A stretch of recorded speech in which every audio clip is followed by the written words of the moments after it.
लिए तैयार नहीं। मौलाना फजलुर रहमान ने कहा कि सिंध, बलूचिस्तान, पंजाब और खैबर पख्तूनख्वा में जारी असम्बलियां कबूल नहीं। ये असम्बलियां हमारी नुमाइंदा हैं। हम जिस स्टेज पर बैठे हैं ये स्टेज नुमाइंदा है।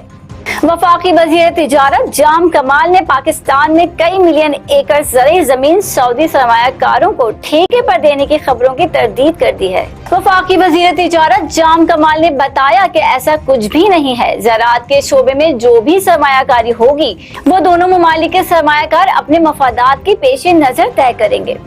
वफाकी वजीर तिजारत ने बताया कि पाकिस्तान अरब ममालिक के अलावा कॉमनवेल्थ और वस्त एशियाई ममालिक के साथ भी तिजारत का हजम बढ़ा रहा है, जिसके मुल्क की मैशत पर मुस्बत असरात जल्द नजर आना शुरू हो जाएंगे। आतिशज़दगी के बाद से बंद लाहौर एयरपोर्ट का इंटरनेशनल फ्लाइट ऑपरेशन बहाल। आतिशज़दगी से तबाह लाहौर एयरपोर्ट का इमिग्रेशन सिस्टम रात 10 बजे ऑन कर दिया गया, जिसके बाद अब एयरपोर्ट बैनुल-अक़वामी परवाजों की आमद रवानगी के लिए दस्तयाब है। एविएशन ज़राए का कहना है कि IMS सिस्टम बहाल होने पर इंटरनेशनल फ्लाइट ऑपरेशन भी शुरू कर दिया गया। कोलालमपुर से बाटक एयर की परवाज OD 131 की लाहौर एयरपोर्ट पर पहली लैंडिंग होगी। नान 17 रुपए, चपाती 12 रुपए बेचने का हुक्म। कराची भर में कहीं अमल ना हुआ। नान 30 रुपए तक फरोख्त हो रहा है।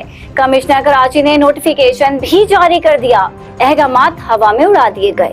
कमिश्नर कराची की ज़ेर सदारत आटा, चीनी, नान और रोटी की कीमतों के जायजा इजलास हुए।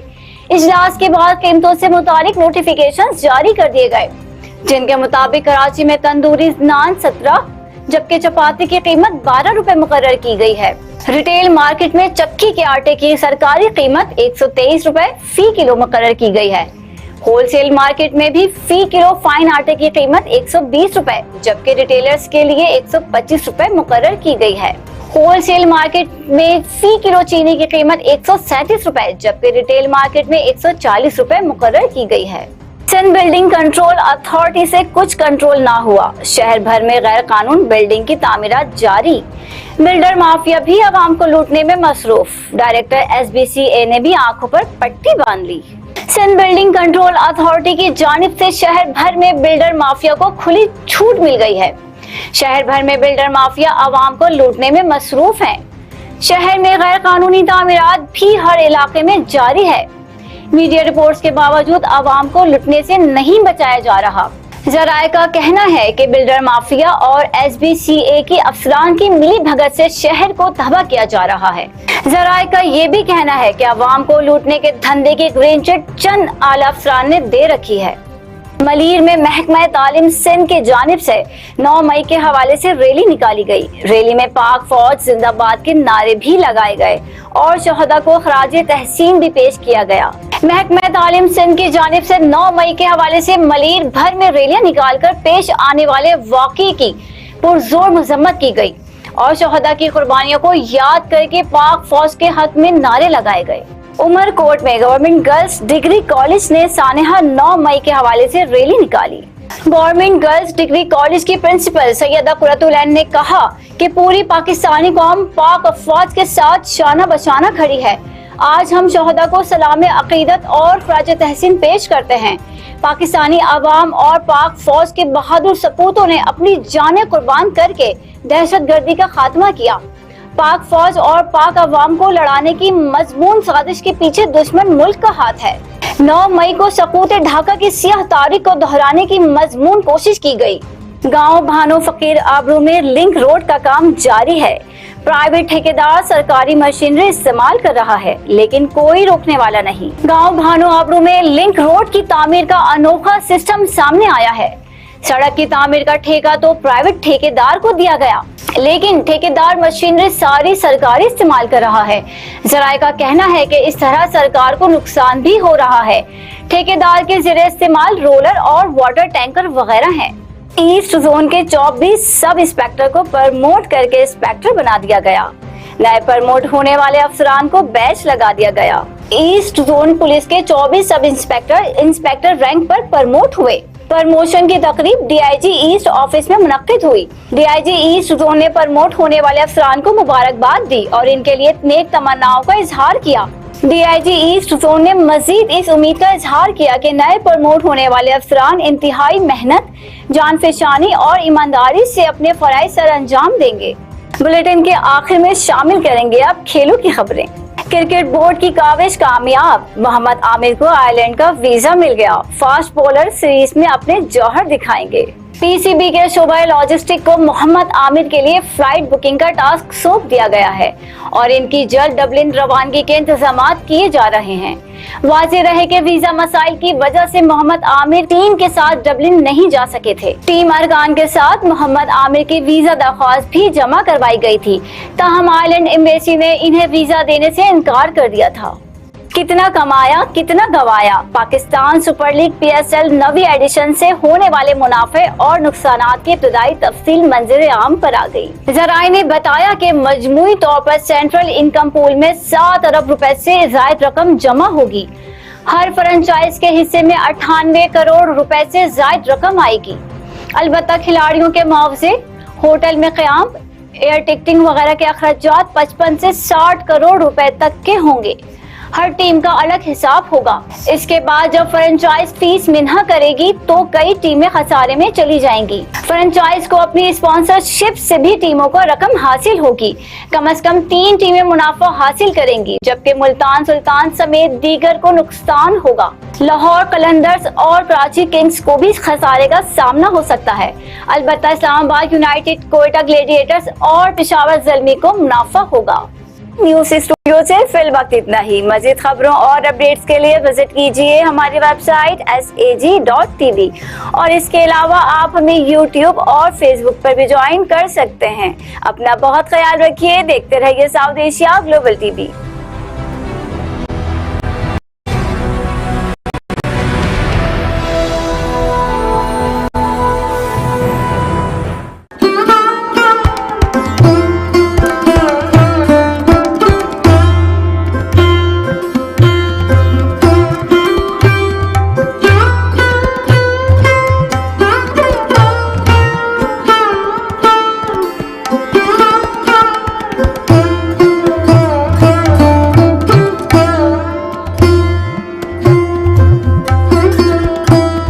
मैं हूं एहसन तरमजी और मैं आपके लिए लेके आ रहा हूं एक शो जिसका नाम है दी पॉडकास्ट शो। हमारे यहाँ जो एंकर जितना चीखती है करंट अफेयर में, वो उतना फेमस हो जाती है। चीखने चलाने की जहाँ तक बात है, I don't find it good.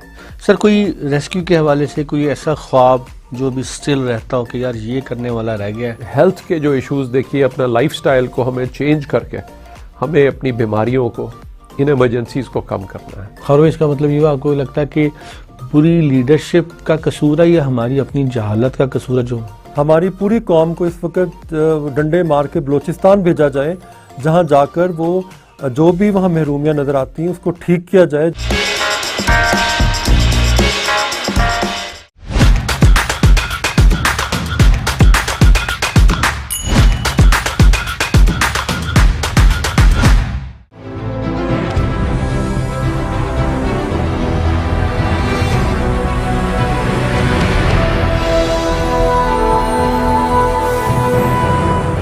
Hello, Dr. Anand here to tell you about unleashing your inner power. When you talk on Facebook with someone with your family far away, genuine communication takes place. Just look after yourself and grow in power and grow in finance and grow in status. If you stay in your comfort zone, you'll never find out who you are.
Hello, I'm Robin Ashby with Yesterday, Today and Tomorrow, exclusively on South Asia Global Television. You may be wondering, what's this I'm wearing? I'm not entitled to, I didn't earn these medals, my grandfather did during the First World War, and it's mainly the First World War I want to talk about tonight. I'll mention the Second World War as well, and particularly the role and the heroes of the Indian Army. Now, India in those days was not the India we know today. It was the whole of British India, which was Pakistan, India, Nepal, Bangladesh and Burma. It stretched the whole way across there. This First World War, 1914 to 1918, was the Great War. It was the first global war of the modern era where mass slaughter was the order of the day. And the British Indian Army played its part in that. In fact, over 1.3 million people from South Asia were involved in that war, which was precipitated originally by alliances in Europe, but it engulfed everywhere. In 1914, within days of the declaration of war, the British Indian Army was being mobilised and was very quickly in Europe.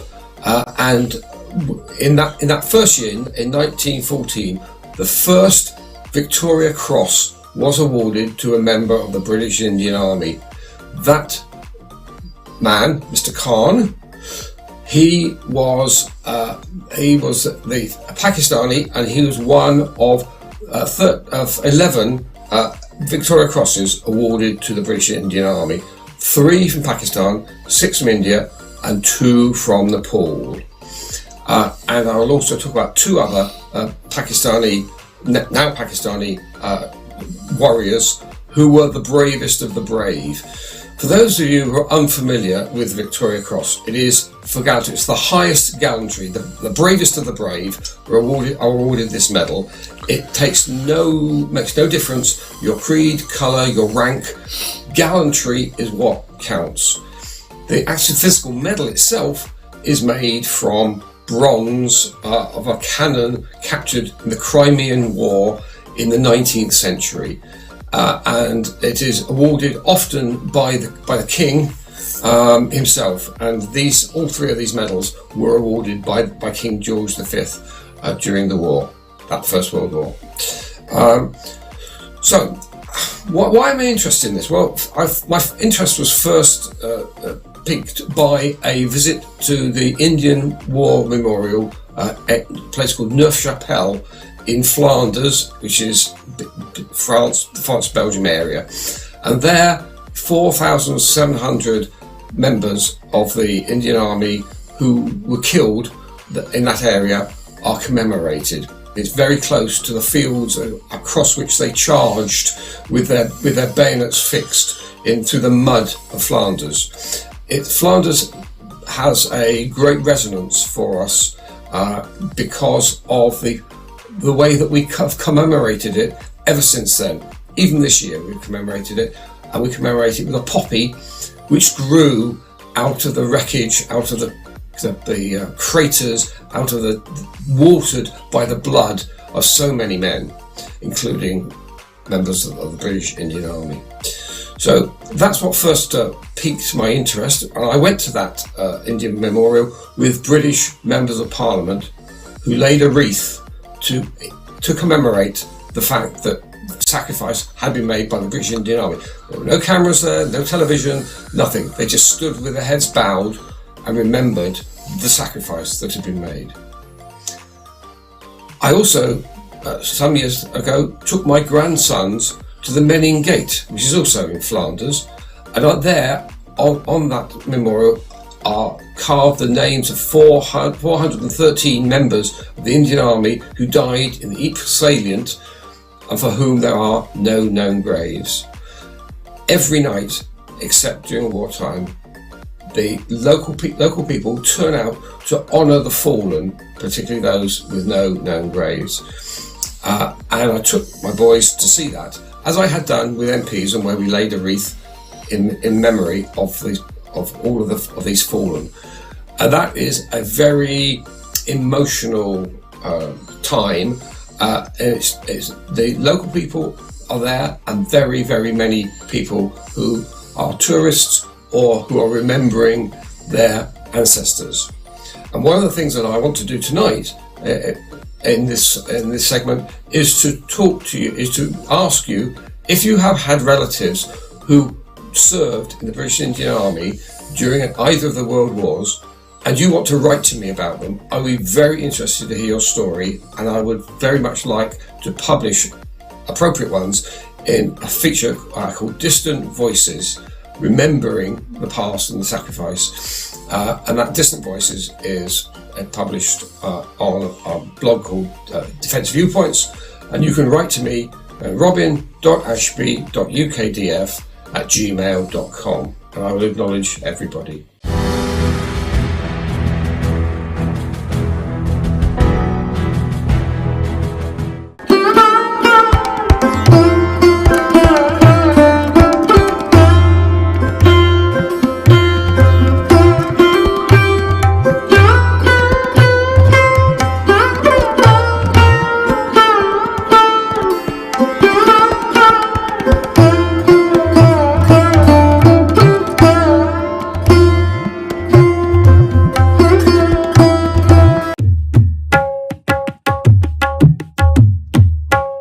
खोल कर आंख मेरे आईने गुफ्तार में आने वाले दौर की एक धुंधली तस्वीर देख,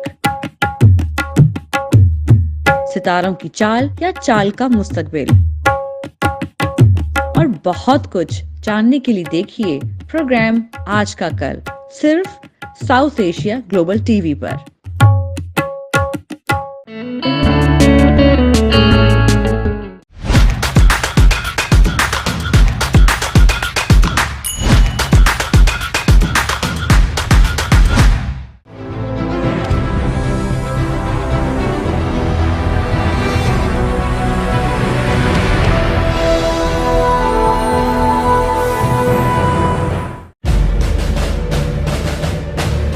My name is Terence South. I formerly served in the British Army. We had to go down as the muscle squad and go on, you come with us. She said, no, let us go, we're fighting. Oh. I could communicate, I had all the skills for the wirelesses, the radios. I could do that, that was no problem. I could do that blindfolded. Second World War, understood where you were and what you were doing, where your head was.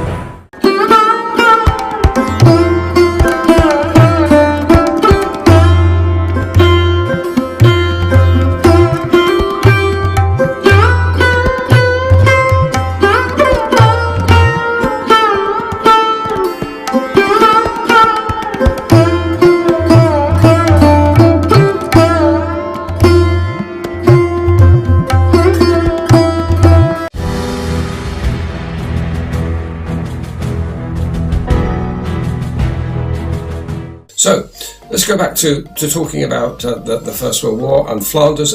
It was a global war, and members of the British Indian Army served in all of the fields of conflict. And what I want to do is talk about, in particular, these three men who won, through their gallantry, won this highest possible honour that the British Empire could offer.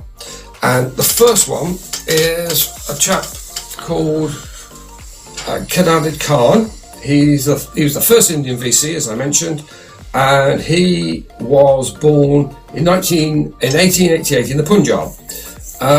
He was in the 129th Baluchis. Baluchistan, as you know, is a district part of India, and he was the first soldier of Indian origin to be awarded the Victoria Cross. He was a machine gunner. In October 1914, and only a couple of months after this war had started, there he was with the Lahore Division in Flanders, and he ending up blocking an attack by the Germans. And he was one of 20,000 that were in the field at that time. That was what we now know as the First Battle of Ypres. There were 4 of these battles, and they were butcher shops. So he had charged at a village called Hollebeke, where it was waterlogged because it was raining so much. They had insufficient hand grenades. There was barbed wire, and there were gaps in the line because of shortage of soldiers. And this is what the Lahore Division was doing. It was filling gaps that had been left as a result of the slaughter of the British regular army during the first couple of months of the war. In fact, the Baluchis were outnumbered 5-1 at this point, and Khadud Khan, who was a sepoy there, he was helping to fill the gaps and helping to stop the German advance. So there was an attack. They were overrun by the Germans. He pretended to be dead. Everybody else was shot or bayoneted. He was there, and he after it got dark, he crawled back to their own lines. And this is what the citation for his Victoria Cross read. On the 31st of October 1914, at Hollebeke in Belgium, the British officer in charge of the detachment, having been wounded and another gun put out of action by a shell, Sepoy Khadud, though himself wounded, remained working his gun until all 5 other men in the gun detachment had been killed. So he was the last man standing. His bravery and that of his fellow Baluchis gave the Allies enough time for the British and Indian reinforcements to arrive and stop the German army from reaching vital ports on the Channel, which would have cut Belgium in half and would have been a severe blow to the war effort. He was treated for his wounds at a hospital in Brighton. He was taken back there, and the King came along and gave him his medal. He's commemorated also by a statue outside the Pakistan War Museum, Army Museum in Rawalpindi, and some of his descendants now live in Leeds. This goes back to our conversation previously about immigrants to this country and the debt that we owe. We owe debt to this man and to his family, and hopefully we're now repaying that in Leeds. The second hero was Jamada, that's Lieutenant Mir Dast. He was born in 1874 in the northwest frontier area of Pakistan. And at the age of 20, he joined the British Indian Army, and he was there as a regular in action in the northwest frontier and Waziristan. And he was brought over to Flanders in March 1915 as part of another large contingent of Indian soldiers filling the gaps. And he was, again, in the Lahore Division, and he was awarded his Victoria Cross for the second Battle of Ypres. They'd been ordered to counterattack in April, and despite the losses, Mir, Dast and others managed to get close to the German trenches. And the Germans then released chlorine gas, and many soldiers either retreated or killed or were gassed, as indeed one of my grandfathers was. He was the small number of British and Indian troops who stayed and held their position until nightfall when they were ordered to withdraw. His citation said, "For most conspicuous bravery and great ability at Ypres on 26th April 1915, when he led his platoon with great gallantry during the attack and afterwards, and collected various parties of the regiment." No British officers were left by this time. He was the sole officer, and kept them under his command until the retirement was ordered. Jamada Mir Dast subsequently, on this day, displayed remarkable courage in helping to carry 8 British and Indian officers into safety while exposed to very heavy fire. He also was wounded and went to Brighton, and then again the King visited him and presented him with his medal. And he died in 1945 in Peshawar.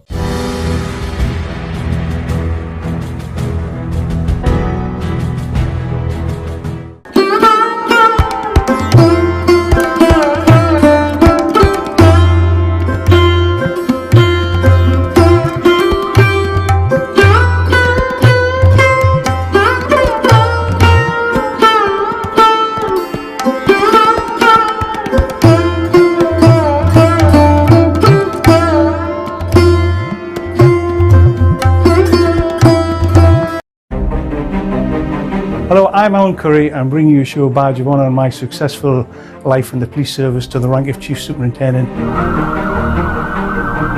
Talking about me, and hopefully I'm saying some nice things about myself. There's a couple of bad ones, I'm sure, as well. And I don't like criminal activity. As opposed to the other way around, when you arrest somebody and have to find the evidence. And the feeling of doing something for somebody else, I don't know how you can get that from anybody else.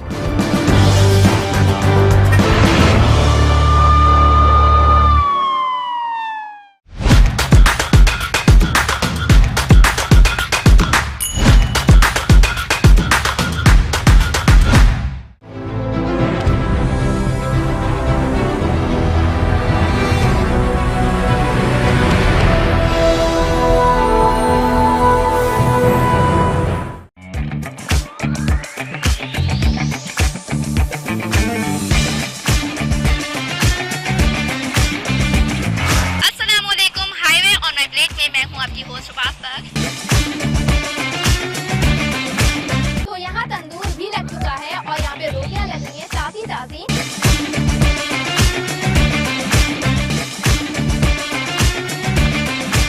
तो चावलों की रोटी आ चुकी है हमारे पास। मैं इसको तोड़ के थोड़ा सा टेस्ट कर लेती हूँ किस तरह का इसका टेस्ट है। हम इस प्रोग्राम में आपको दिखाएंगे कराची से लेकर खैबर पख्तूनख्वा के ढाबों की रिवायात।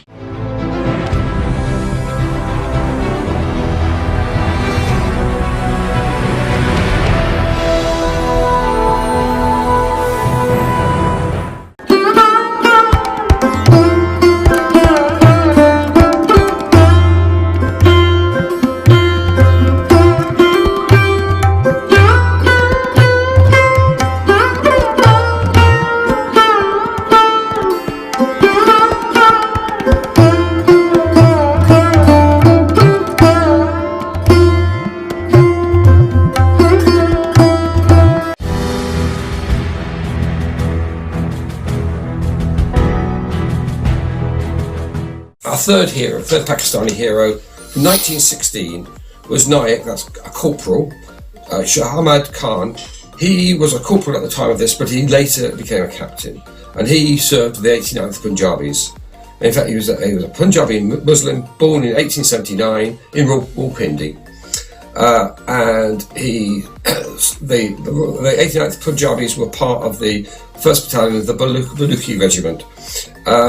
And the Victoria Cross was the most conspicuous bravery, this time in Mesopotamia, which is present-day Iraq. It was a world war, it wasn't just in Flanders. He was serving in Iraq, and he was in charge of a machine gun which was covering the gaps in the line very close to the enemy's trench. His citation says, he was in charge of a machine gun section in an exposed position in front of and covering a gap in our new line. That's worth saying. These citations are written by his commanding officer and somebody who knew what he had done. So there was the gap in our line within 150 yards of the enemy's entrenched position. He beat off 3 counterattacks and worked his gun single-handed after all his men, except for 2 belt fillers, had become casualties. For 3 hours, he held the gap under very heavy fire until it was made secure. When his gun was knocked out by hostile fire, he and his 2 belt fillers held their ground with rifles until ordered to withdraw. With 3 men sent to assist him, he then brought back his gun, ammunition, and 1 severely wounded man unable to walk. Finally, he himself returned and removed all remaining arms and equipment except for 2 shovels. But for his great gallantry and determination, our line must have been penetrated by the enemy. That is an incredible story, that he went back for everything except for 2 shovels. Unbelievable. He later achieved the rank of Subedar, which is the equivalent of a captain, and he died in 1947 in his ancestral village of Takhiti in Pakistan.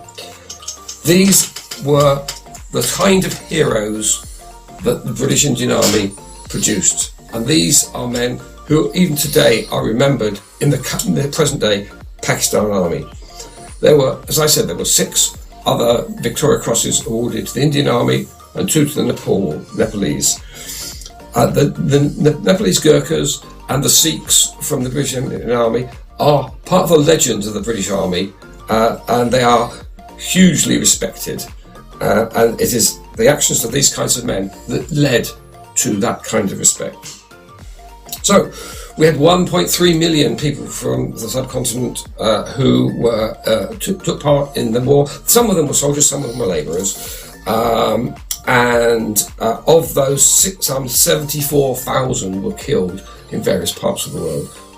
As I said, some of them with unknown graves. Theirs was sacrifice. When we come along to the Second World War, where even more people from South Asia took part, and it was even more of a global war.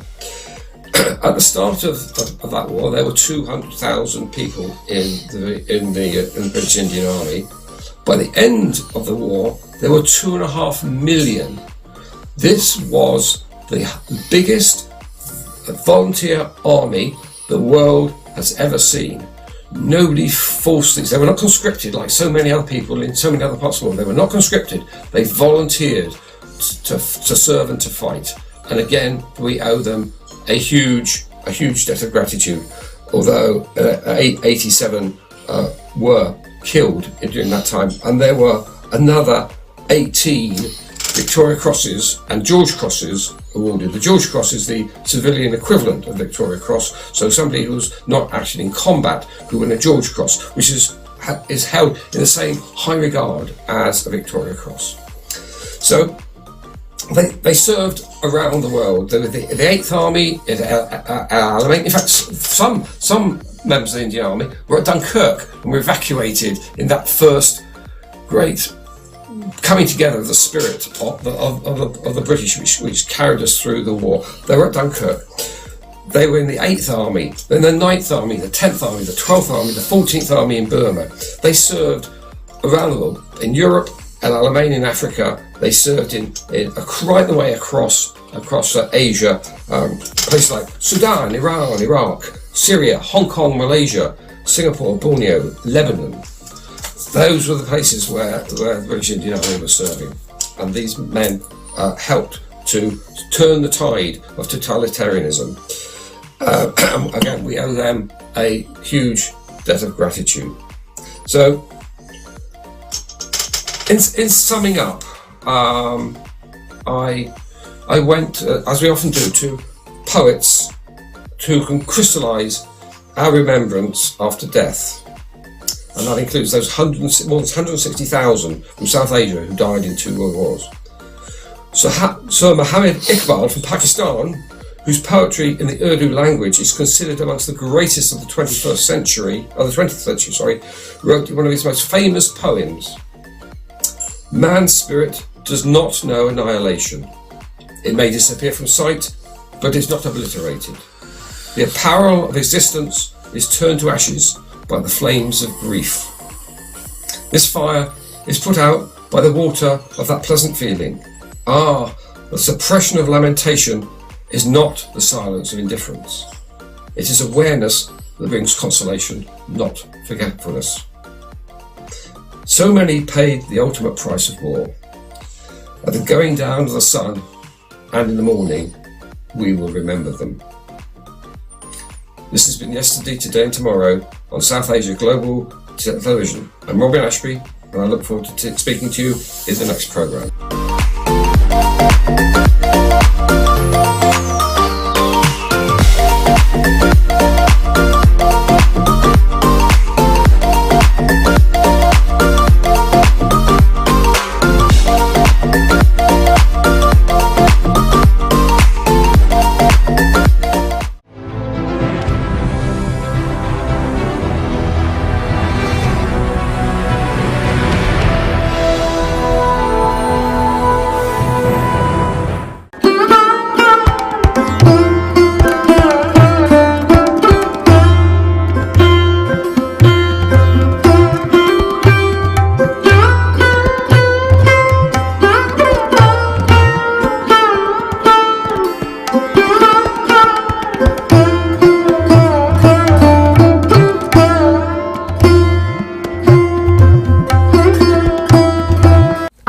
Rahila Ahmed. I'm a psychotherapist, a personality coach. We have decided to bring all of those tools and techniques that are scientifically proven. मामा मुझे बहुत ज़्यादा stress हो रही है, मुझे बहुत ज़्यादा tension हो रही है. What are we going to talk about today? Now we have two different parts of our mind. One is the conscious mind and one is the subconscious mind. Moment to moment miracles are going to come in your life, and moment to moment healing and happiness is going to come to your life. And as I mentioned earlier, today we are going to talk about your health.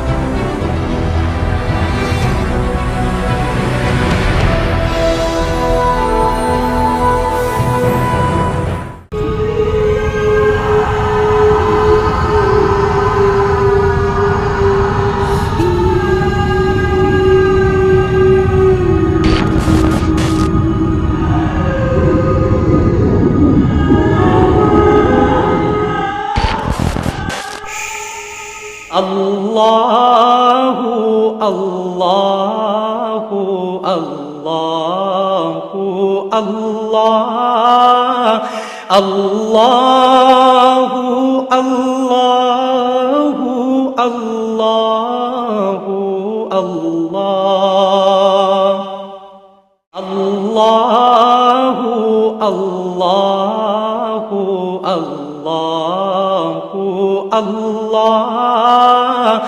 Allahu, Allahu, Allahu, Allah.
Fahrradfahren.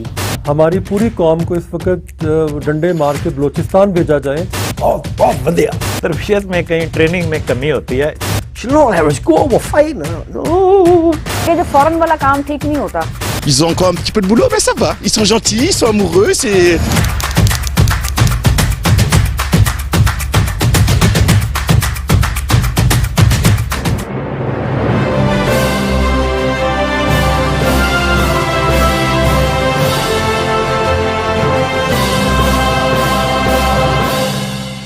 I'm Rahila Ahmed. I'm a psychotherapist, a personality coach. Hi, I'm Uma Malhotra, and I welcome you to my show, Glow and Beyond with Uma Malhotra. Hello, welcome to Yesterday, Today and Tomorrow here on South Asia Global Television with me, Robin Ashby. Programme है जमत अफरीक और मैं हूं Amjad Iqbal. Hello and welcome to Business ABC. कि जी क्या हमें कोई इकोनॉमिक सैल्वेशन, मुआशी निजात भी मिलेगी कि नहीं? देखिए जो सियासत है ना, वो ख्वाबों की तजारत है.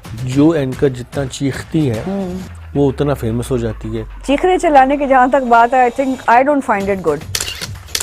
Hello, I'm Owen Curry. I'm bringing you a show badge of honor on my successful life in the police service to the rank of Chief Superintendent. Hello, Dr. Anand here to tell you about unleashing your inner power. My name is Terence South. I formerly served in the British Army.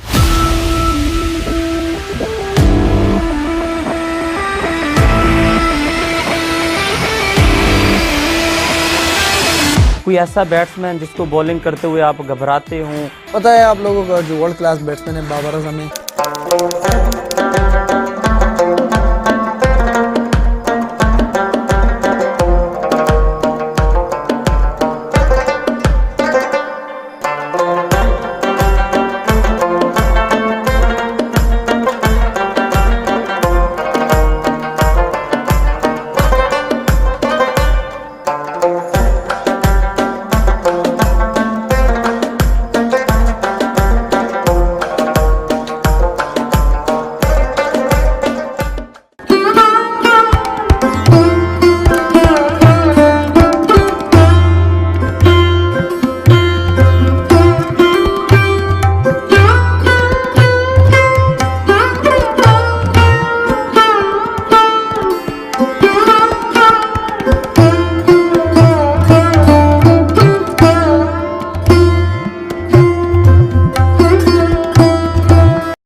Programme sports 360 के साथ मैं हूं आपका host Tauqeer बाकरी। कोई ऐसा batsman जिसको bowling करते हुए आप घबराते हों? पता है आप लोगों का जो वर्ल्ड क्लास बैट्समैन है बाबर आजम है। क्वालिटी ऑफ क्रिकेट उसका जो ग्राफ था वो नीचे आया है। देखिए खान साहब प्राइम मिनिस्टर थे, क्रिकेटर भी रहे हैं, लेकिन वो ऑर्गेनाइजर नहीं रहे, उसने कभी एक क्लब नहीं चलाया। बाबर को आप कहाँ पे रेट करते हैं? मतलब he is a world class batsman. एक बच्चा है जो कि पूरी दुनिया से मुकाबला करता है हमारे लिए।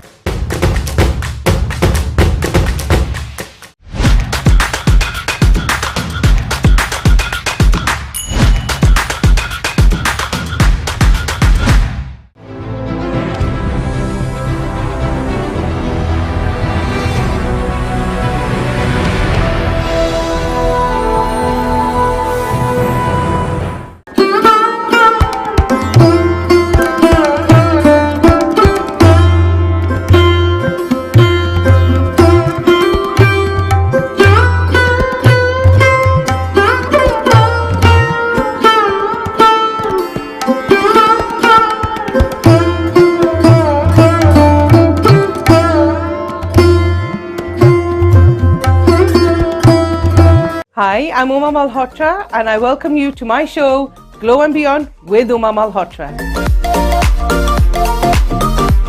Why should I get that facial? Why should I go for a Repicharge facial then an O3 facial? We do the research for you. So we make sure we give you the best. For example, you got fat lash. A client was allergic to fat lash, so I did a London lash patch test on her. She was absolutely fine with London lash. So I used the London lash.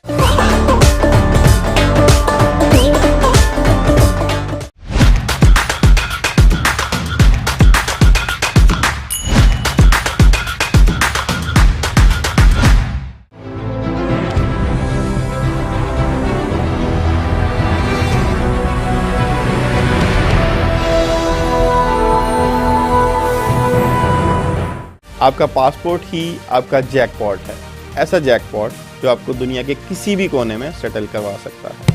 हम आपको guide भी करेंगे और educate भी करेंगे latest immigration policies के हवाले से। और इसके लिए आप देखते रहिए programme settle around the world only on South Asia Globe.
Kathak is one of the 8 major forms of Indian classical dance. It is considered the finest and most beautiful form of this art. These forms are really ancient. For instance, Kathak is about 2,500 years old.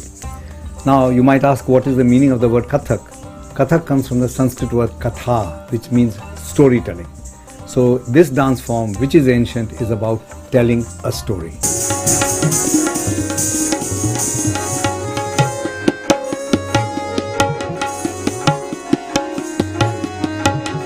Kathak की history बहुत ज़्यादा पुरानी है। ये हमारे forefathers. Kathak is the oldest form of dance. Our forefathers used to do this dance, and it's our family tradition to practice it. All of our family members have to practice the dance. Our forefathers taught us this. Now we are teaching Kathak to our next generation. Generations को हम ये सिखा रहे हैं। Kathak dance was used to tell stories of a Hindu god Krishna and was originated from 3 districts of India called Jaipur, Banaras and Lucknow. Lord Krishna is the god of love. In Hindu mythology, there are all kinds of gods. Some are about bravery, some are about service, but he's about romance and love, about submission. So if you love somebody, you have to love like you love Krishna, with total devotion, with total subjugation.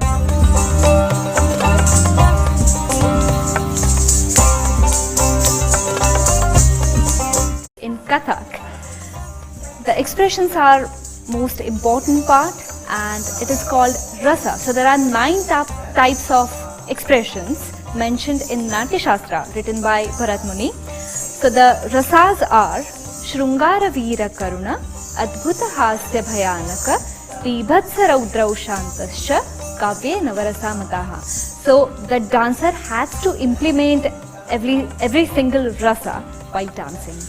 Over time, Persian and Central Asian themes, such as the whirling of Sufi styles, were added to the Kathak. A good Kathak dancer is the one who is successful in expressing the spiritual ideas of their movements. This also expanded to go into places like Iran, Persia as it was called then, and it became connected with Sufism, which is a spiritual form of Islam, a very, very ancient Sufi form, which is not about ritual practices but about submission to God. Khusro बाजी प्रेम की जो मैं खेली P के संग जीती तो भई पिया मोरे हारी तो Dance is an art. Such an art should be preserved in its purest form, but unfortunately it is not given its due importance in this modern era, whereas it is the oldest form of dance which tells a story in a language that words can never do. People are in a hurry for entertainment. This is not about entertainment, this is about spiritual practice, this is about Sufism, and sadly those things are going as we get more and more materialist. I'm very sorry to say that.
अस्सलामुअलैकुम। South Asia global TV के साथ मैं हूं Ruby राहील। शामिल करेंगे news headlines.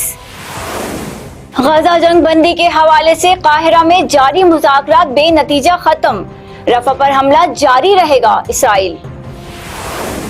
इंसानियत सोज मजालिम का सिलसिला जारी, दुनिया खामोश। गजा के अल-शिफा अस्पताल से एक और इज्तिमाई खबर दरियाफ्त।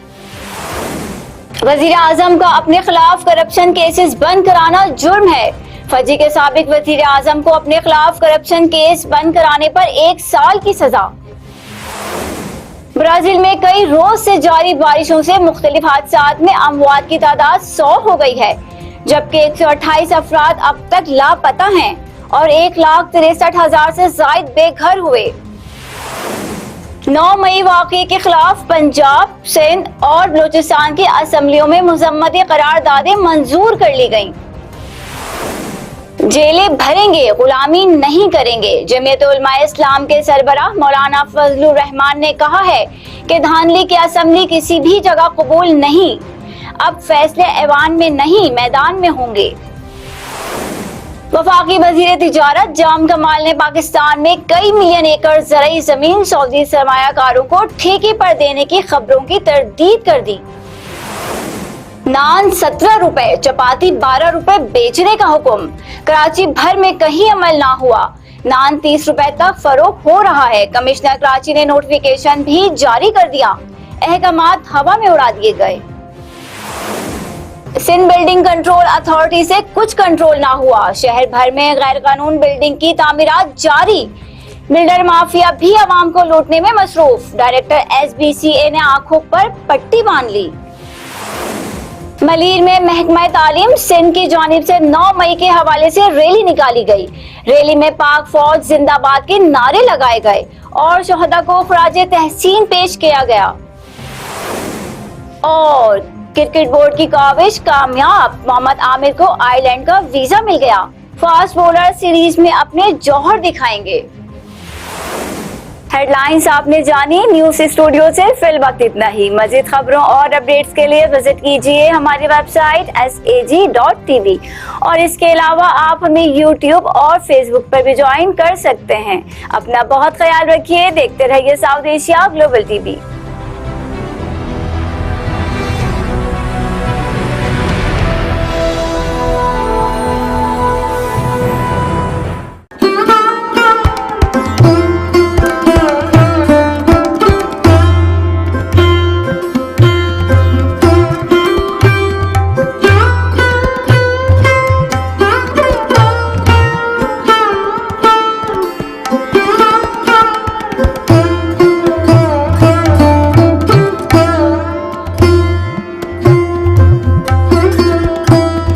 मैं हूं एहसन तरमजी और मैं आपके लिए लेके आ रहा हूं एक शो जिसका नाम है दी पॉडकास्ट शो।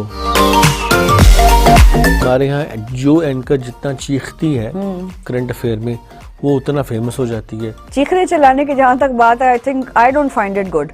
सर, कोई रेस्क्यू के हवाले से कोई ऐसा ख्वाब जो भी स्टिल रहता हो कि यार ये करने वाला रह गया है? हेल्थ के जो इश्यूज देखिए, अपना लाइफस्टाइल को हमें चेंज करके हमें अपनी बीमारियों को, इन इमरजेंसीज को कम करना है। खैर, इसका मतलब ये आपको लगता है कि पूरी लीडरशिप का कसूर है या हमारी अपनी जहालत का कसूर है? जो हमारी पूरी कौम को इस वक्त डंडे मार के बलूचिस्तान भेजा जाए, जहां जाकर वो जो भी वहां महरूमियां नजर आती हैं उसको ठीक किया जाए।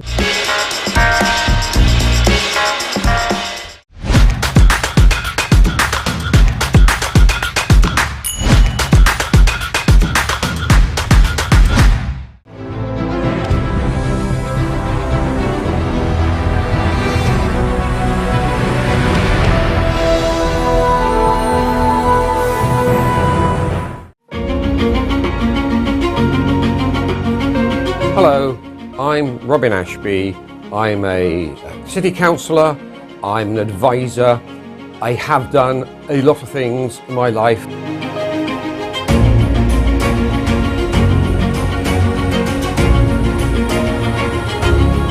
Mix some hot Chileans, cool Jamaicans, Dominicans, Trinidadians and Bajans, with some Ethiopians, Chinese, Vietnamese and Sudanese. there were 282,000 people who came here to study. We can absolutely understand that first generation come here and they're in a strange land where they have to learn new customs, and it's cold as well.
Hello, Terence South again, speaking in the line of duty.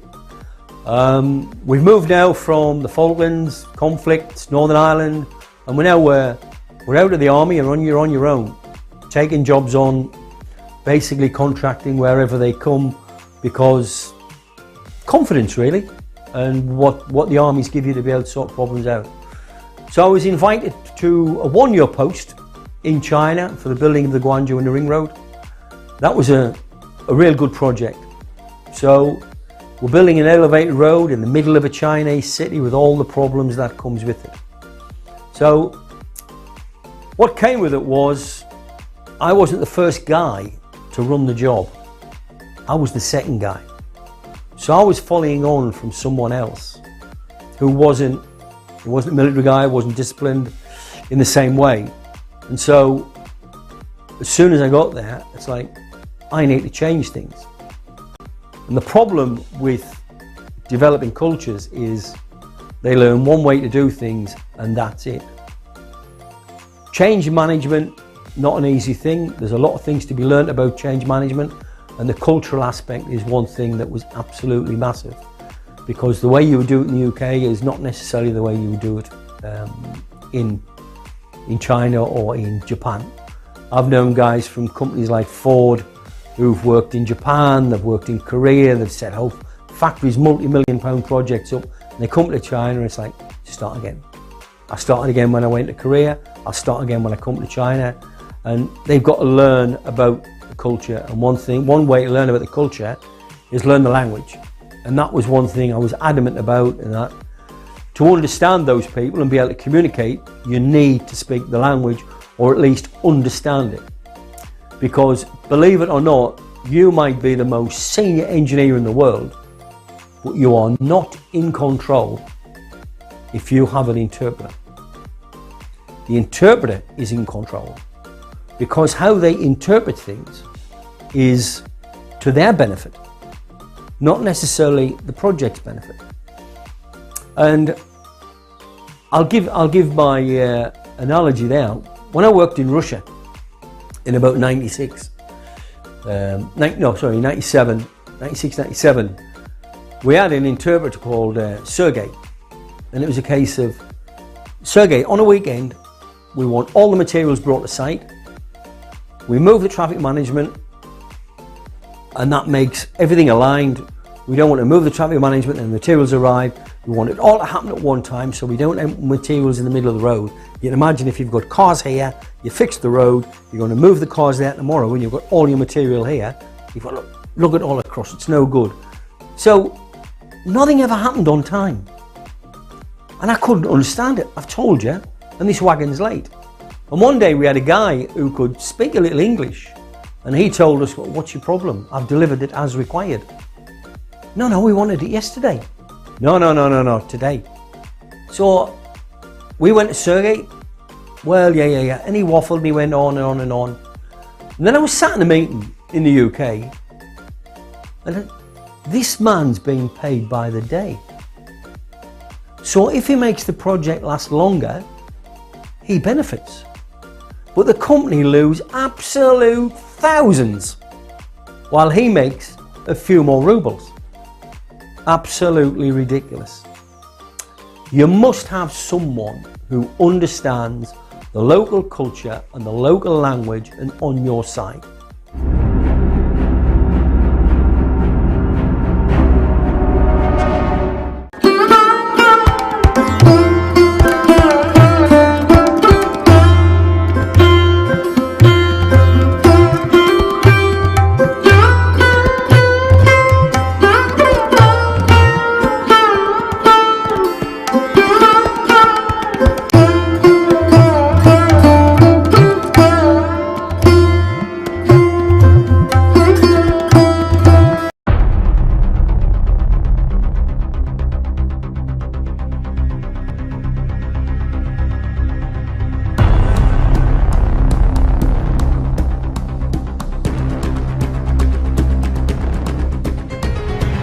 Police के मुताबिक शहर में तकरीबन मनशियात का खात्मा कर दिया गया। तो पुलिस ने बहुत बड़ा क्रैकडाउन किया है अगेंस्ट स्मगल्ड आइटम्स, जिसमें ये वो आइटम्स भी शामिल है जो ये गुटखा मावा मैनपुरियों में यूज़ होते हैं।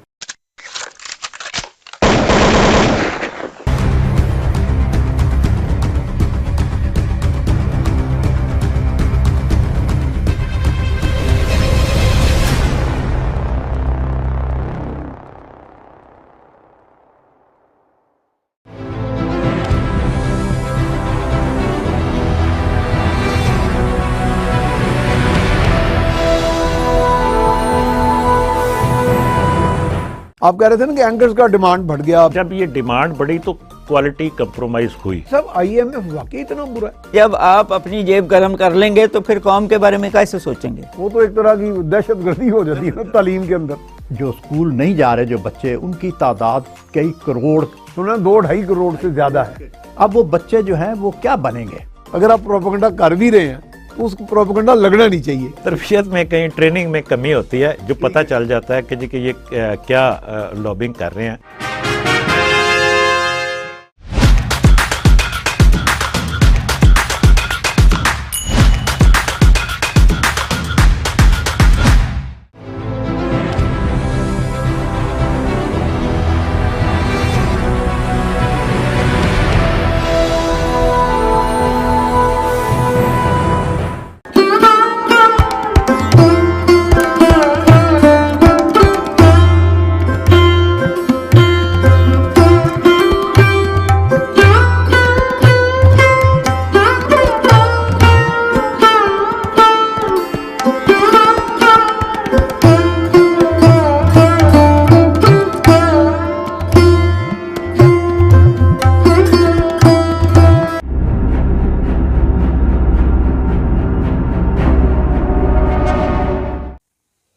And that's for one, but you've got to be able to speak the language yourself, even if you've got that.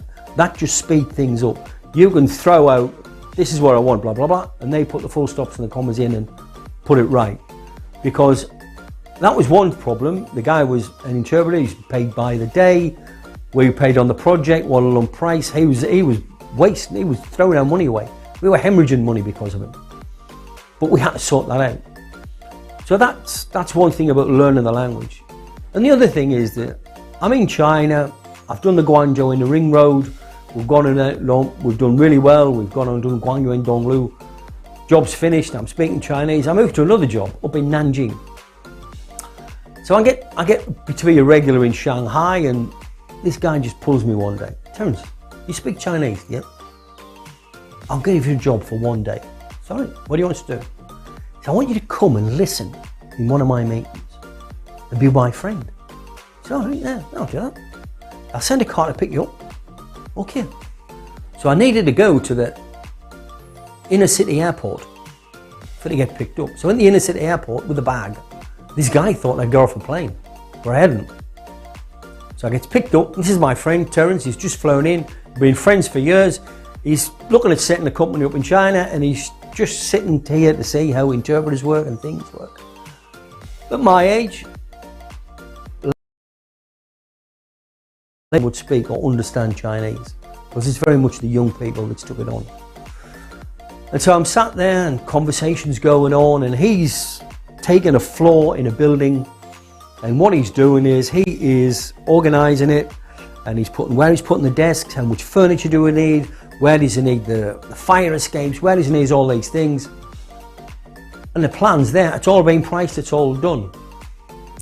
And he throws a spanner in the works in the last meeting, and he says, I'd like a door here so we can shortcut through there if needed. Oh, and so I've got the builder, I've got the interpreter, I've got me sat there. So, well, and then I hears from the interpreter, how much do I get for that? What's my percentage? How much are you going to charge him? I want more than that. What? So I'm just listening, dumb old man, sat there. Yeah. Ooh. Well, comes out of the meeting, everybody disappears into their office, and I says, oh, thank you very much for your time, I'm off. Oh, right, I'll see you about. And he's like, what? I'll see you later. Goes out, gives him a text, I need to meet you at the pub. So I met him in the same pub. It was a Banana Leaf in the middle of Shanghai. Yeah, what do you want? What's up? I said, I can't talk about it in the office. I said, but your interpreter is actually stealing from you. What? No, she's been with the company years. He says, look, I'm telling you, this is what was said. She asked the contractor what percentage I get. She said, I want more than that. Oh, no, this is negotiation. No, mate. This is what was said. You've paid me to interpret. That's it. Oh, okay. I said, I'm adamant. That is what was said. I said, it's not local language. This is Mandarin. It's okay, Terence. So anyway, he disappears back to his office in Australia. And I get another call from a guy who'd been in that office a lot of years before. Terence, you've said this. Yeah. I think you're right. Wow. Yeah, we got costings that went up and up and up, blah, blah, blah. So I just got left out of it. The lady who actually was responsible was found to have a very wealthy lifestyle, well above what she could afford and her husband could afford. So working in foreign countries and doing things and learning the language is a whole sort of learning process. You've really got to be aware of who your friends are. You've really got to be careful with that.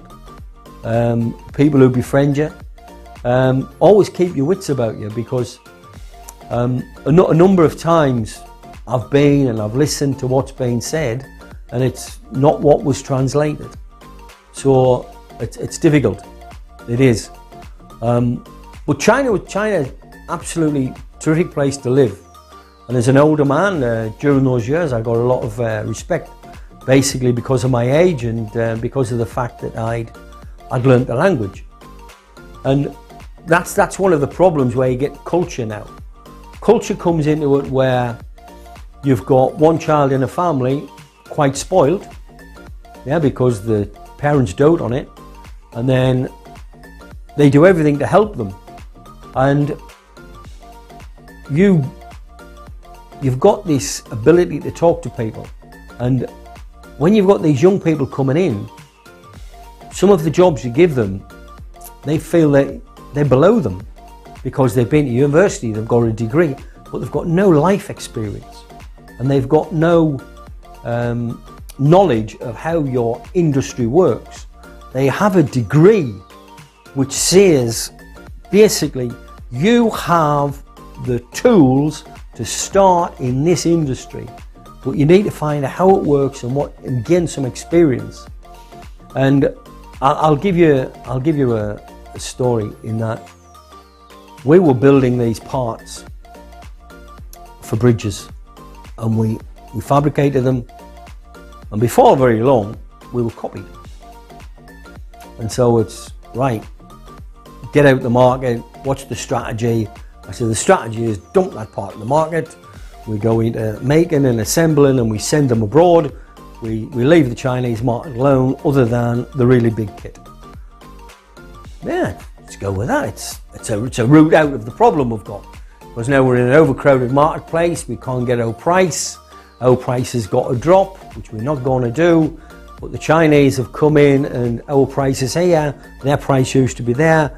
They've copied some of what we do. Their price is now just below us. And they're saying it's the same thing. Right, okay, bang, we left the market. So anyway, time goes on, we start making modular things. They go to Germany, they go to Turkey, they go to Russia, they go all over Europe. And we've got the business model now sorted. And that was my job for the company I went to work for. Resolve the problems in the factory with regards to quality and help us with the business plan. So did that. So I'm there for 3 years. I'm coming towards the end of year 2.5. And I've got this in place. We're modularising. We've left the Chinese market alone. There's a huge earthquake in the west of China.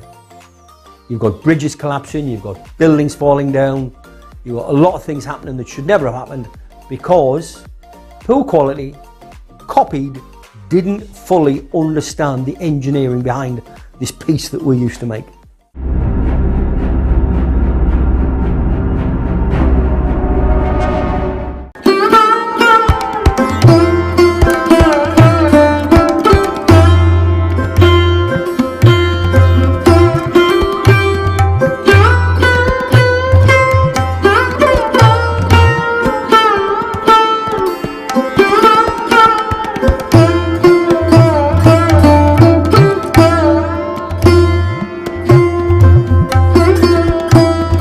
Hello, Dr. Anand here to tell you about unleashing your inner power.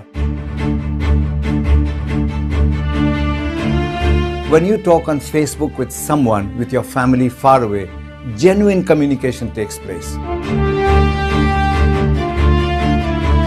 Just look after yourself and grow in power and grow in finance and grow in status. If you stay in your comfort zone, you'll never find out who you are.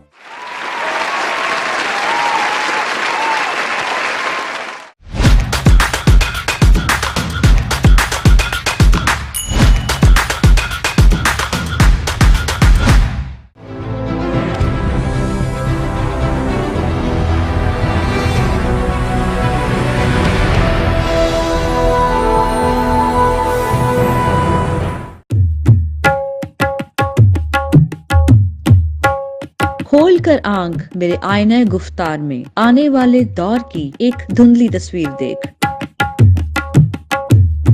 सितारों की चाल या चाल का मुस्तकबिल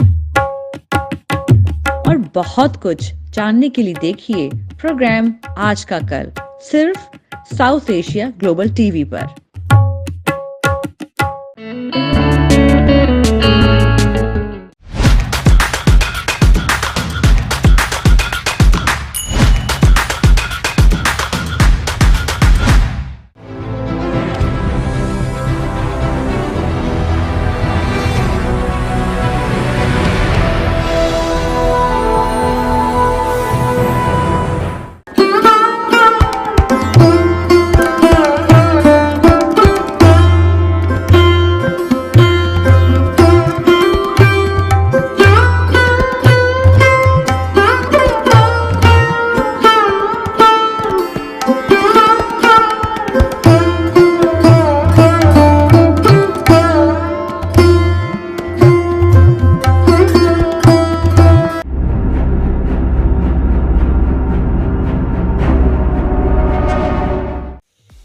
So the government comes in and says, right, we now need you to do this because the ones that's got your pieces in haven't had the same results and fall down and etc. And it's like, no, we're out of that market. We're finished. So what I'm saying is, when you go into developing markets as a Western company, you will be copied, but the full technology they don't understand. We had some seams in the steelwork that we just put a nice little weld along the top, which actually was only there to keep the water out, so the thing became watertight. But what the Chinese had done is they'd fully welded it and said, isn't ours better than theirs? Theirs is only little, ours is huge.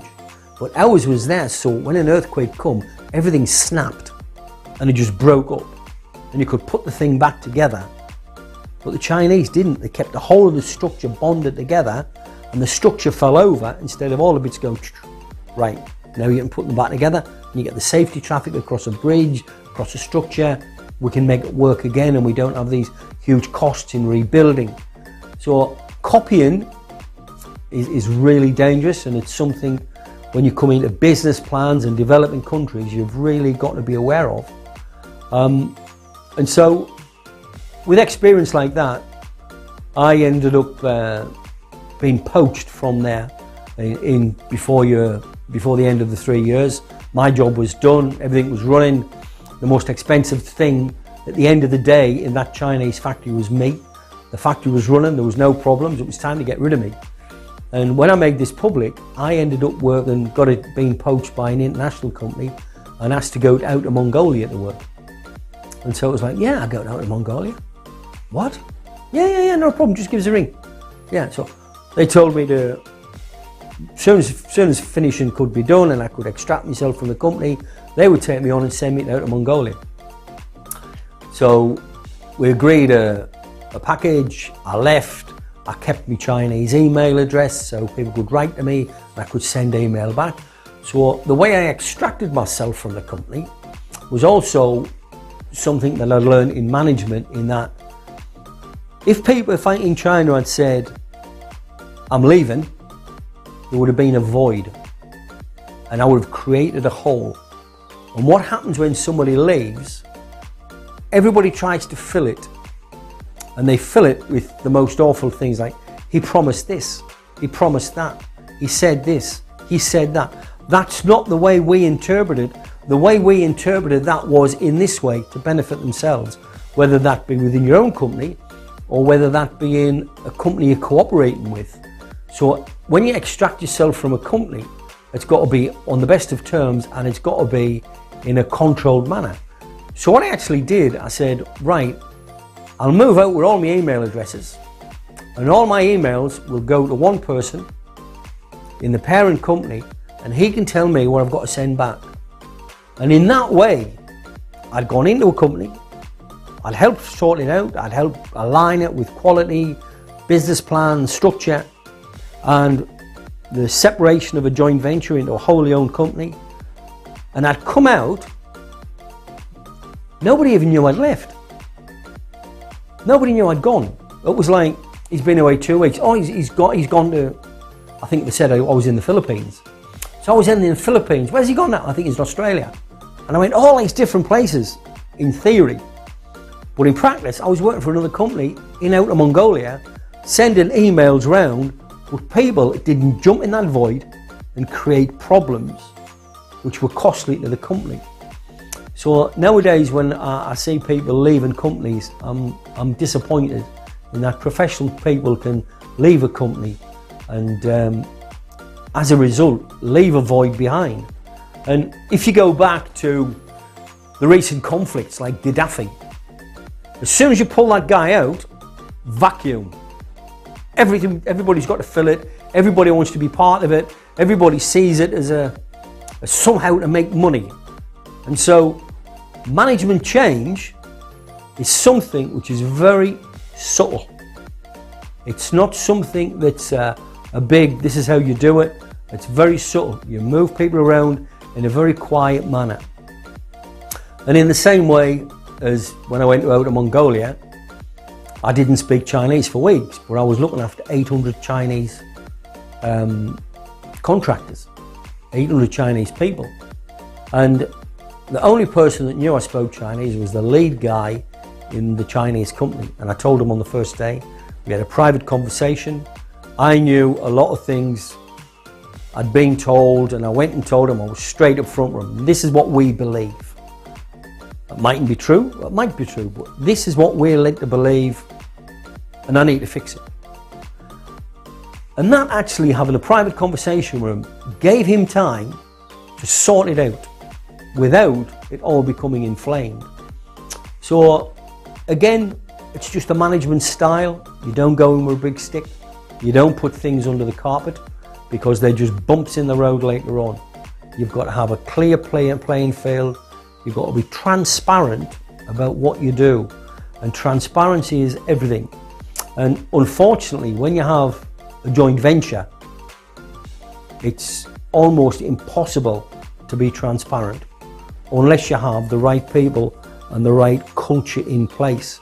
So we used to say, and I come up with this saying in China with the consulate in Guangzhou and a very good friend Bob Sheed, who was the commercial guy, and we used to say a joint venture exists on paper and in people's head. A joint misadventure is what you get, and a joint venture is what you organise. A joint adventure is what you get, and a misadventure is what you had. Because when you start a joint venture, everybody wants something different out of it. And somebody, unfortunately, has got to be the leader. A joint venture of 49-51, 50-50 never works. Because you're both putting the same amount of money in, and the other person has got the one with the most shares. It might be one share, might be two shares, has got to lead it. And that will never work. Your joint venture has got to be positive, managed, and that means it's got to be 65-70% one party. Therefore, you can have leadership, and that's the way it goes. If it goes down, if it doesn't work, one party's to blame. And if not, there's a squabble. But going into business, like all business plans, you really need to put the business plan together and have how you're going to sort out conflict. Because conflict in a joint venture or in a foreign country is really difficult. So you've got to have a process, and if you have a joint venture, how you're going to wind it up. Because if you've got a joint venture, say in China or Russia or anywhere else, you're going to help that company, you're going to put your life and soul into it, because that's what you said you're going to do. Yeah, in the dream, you want to work together. But in 15 years' time, the life of that joint venture, who owns the shares? Who owns that market? Who owns that brand? All this has got to come out before you join together. So it's not an easy thing setting up a joint venture or setting up a structure in another country. So we've talked again. I'm in Mongolia. I hope to see you again. So here's me signing off, and I hope you have an enjoyable day. Thank you.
My name is Terence South. I formerly served in the British Army.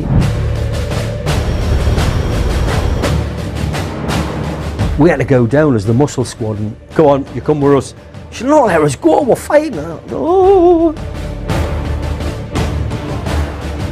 I could communicate, I had all the skills for the wirelesses, the radios. I could do that, that was no problem. I could do that blindfold. Second World War, understood where you were and what you were doing, where your head was.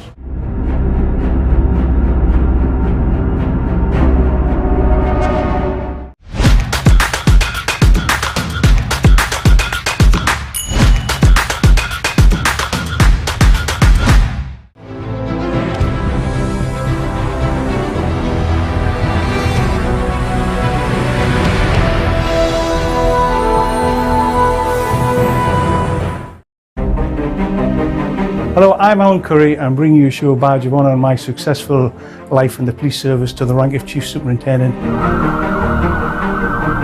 Talking about me, and hopefully I'm saying some nice things about myself. There's a couple of bad ones, I'm sure, as well. And I don't like criminal activity. As opposed to the other way around, when you arrest somebody and have to find the evidence. And the feeling of doing something for somebody else, I don't know how you can get that from anybody else.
Fahrradfahren. हमारी पूरी कौम को इस वक्त डंडे मार के बलोचिस्तान भेजा जाए बहुत बढ़िया तरबियत में कहीं ट्रेनिंग में कमी होती है ये जो फॉरेन वाला काम ठीक नहीं होता. Ils ont encore un petit peu de boulot, mais ça va. Ils sont gentils, ils sont amoureux, c'est...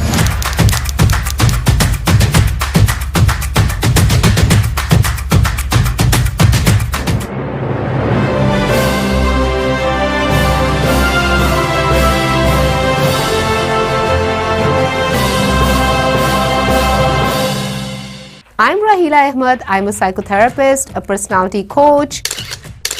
Hi, I'm Uma Malhotra and I welcome you to my show, Glow and Beyond with Uma Malhotra. Hello, welcome to Yesterday, Today and Tomorrow here on South Asia Global Television with me, Robin Ashby. Programme है जमत अफरीक और मैं हूं Amjad Iqbal. Hello and welcome to Business ABC. कि जी क्या हमें कोई इकोनॉमिक सैल्वेशन मुआशी निजात भी मिलेगी कि नहीं?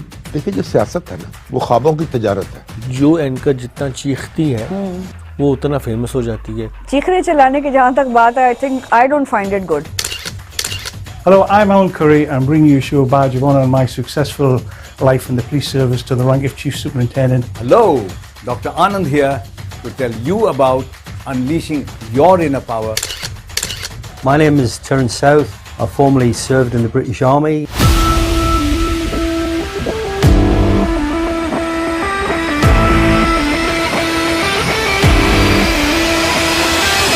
कोई ऐसा बैट्समैन जिसको बॉलिंग करते हुए आप घबराते हो? पता है आप लोगों का जो वर्ल्ड क्लास बैट्समैन है बाबर आजम.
के थोड़ा सा टेस्ट कर लेती हूँ किस तरह का इसका टेस्ट है। हम इस प्रोग्राम में आपको दिखाएंगे कराची से लेकर खैबर पख्तूनख्वा के ढाबों की रिवायात।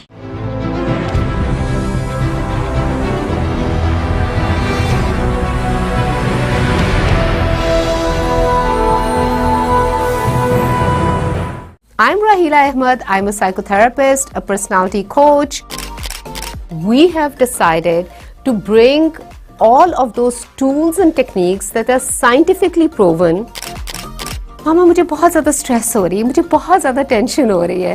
What are we going to talk about today? Now we have two different parts of our mind. One is the conscious mind and one is the subconscious mind. Moment to moment miracles are going to come in your life and moment to moment healing and happiness is going to come to your life. And as I mentioned earlier, today we are going to talk about your health.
आर के साथ मैं हूं अर्सला ताहिर।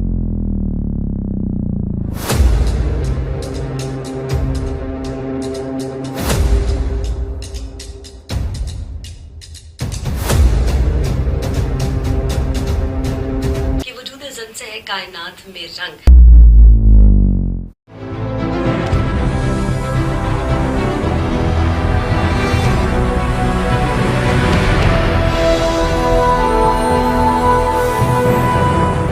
निसार मैं तेरी गलियों के ए वतन के जहां, चली है रस्म के कोई न सर उठा के चले। जो कोई चाहने वाला तवाफ को निकले, नज़र चुरा के चले, जिस्म जान बचा के चले। बने हैं अहले हवस मुद्दई भी मुनसिफ भी, किसे वकील करें किससे मुंसफी चाहें। मगर गुजारने वालों के दिन गुजरते हैं, तेरे फराक में यूं सुबह शाम करते हैं। गर आज तुझसे जुदा हैं तो कल बहम होंगे, ये रात भर की जुदाई तो कोई बात नहीं। गर आज औज पे है ताले रकीब तो क्या, ये 4 दिन की खुदाई तो कोई बात नहीं।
Blow gently, O easterly, for Anarkali rests here, with dreams of Salim in her eyes. Anarkali rests here. This is the tomb of those martyred for love.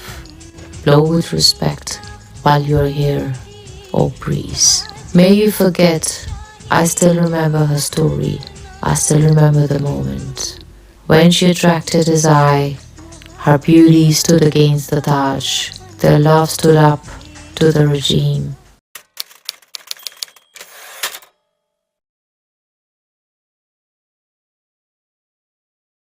Great Mughal emperors. Who haven't heard about them?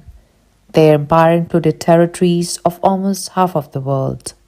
King Akbar got his hand on the reins of empire in 1500s. Under the rule of Akbar the Great, the empire grew considerably and consolidated its power.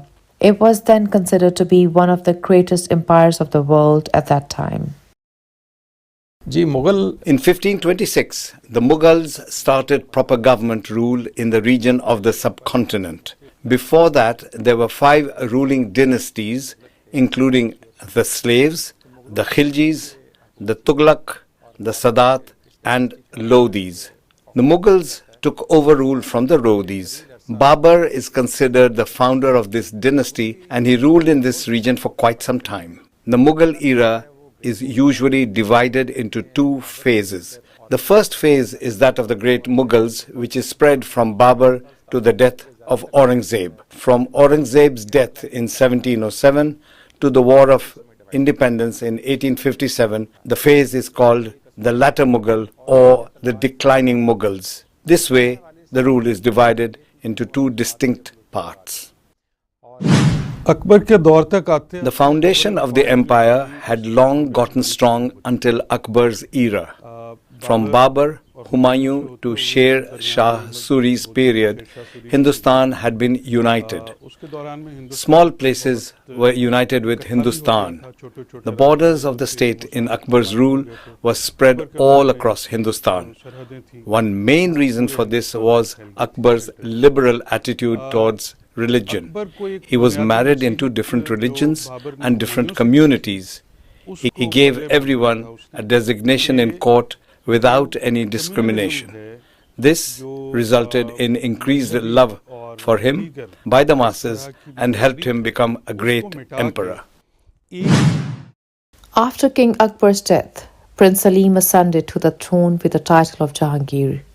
He continued to follow his father's tradition, fighting battles and expanding the empire.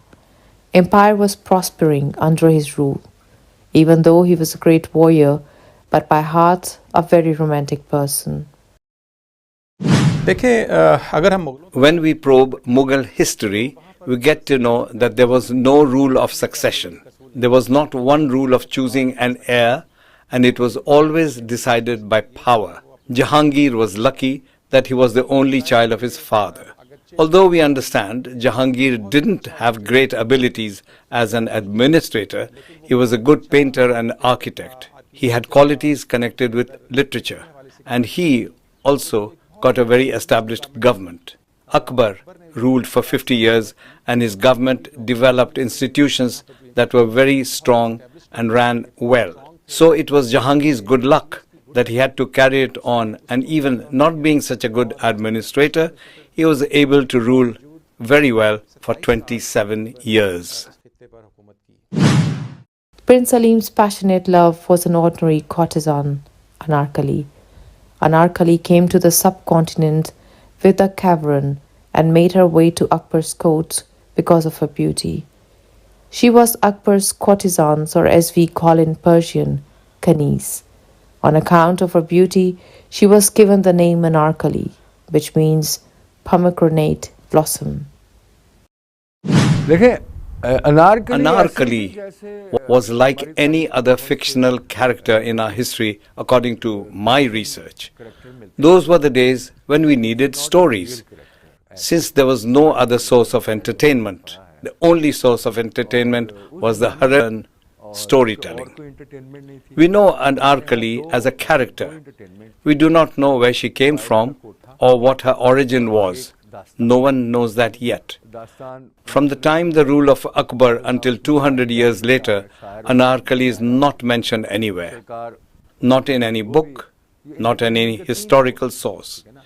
William Finch mentioned Anarkali in a travelogue he wrote when he came to the subcontinent, and his source for the story was hearsay from people. During a dance performance in the Sheesh Mahal, Prince Salim was attracted to the gorgeous courtesan Anarkali, and they fell in love. Their love was getting famous as they were seen together all the time. In traditional stories, it is said that at some point when Anarkali was serving in the court, she looked at Prince Salim smilingly. Prince Salim instantly liked her. She used to dance along with other courtesans, but Prince Salim liked her specifically. And during this time, there was no other courtesan, Dil Ara, which referred to in Imtiaz Ali's Taj's drama. She was a famous dancer and was a beloved of King and Salim. She was jealous that the Prince Salim's eyes caught Anarkali when she wanted to be his beloved courtesan. People started to poison King Akbar against Prince Salim and Anarkali. Prince Salim wanted to make Anarkali Queen of Hindustan, but King Akbar was against it, as she was an ordinary courtesan. They had several heated arguments. He was enraged. Eventually, King Akbar issued the order to execute Anarkali by encapsulating her in a concrete wall. As a historian, I believe this is fiction. It is a story. It is not related to reality in any way. The evidence behind my argument is that contemporary historians of that time never mentioned this. For example, this tragedy happened during Akbar's rule. Akbar's regime had very big historians, including Abul Fazl, who wrote Akbarnama. There were other historians, Mullah Abdul Qadir Badayuni and Nizamuddin. None of them ever mentioned any such incident about Anarkali. Mullah Abdul Qadir Badayuni was so blunt and bold that he wrote many of Akbar's drawbacks. And if any such thing might have happened, especially connected with a girl, a woman who was getting cemented alive in a wall, as mentioned in the story, he would have written about it. The thing is, Anarkali and Prince Salim first look at the atmosphere of the court and see the status of the prince.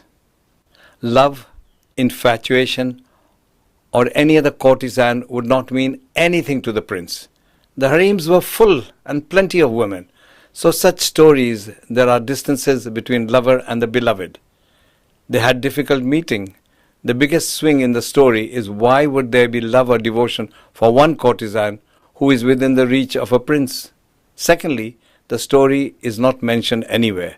Neither is it mentioned in Tuzk-e-Jahangiri, which is Jahangir's autobiography, nor does any historian at any time mention it.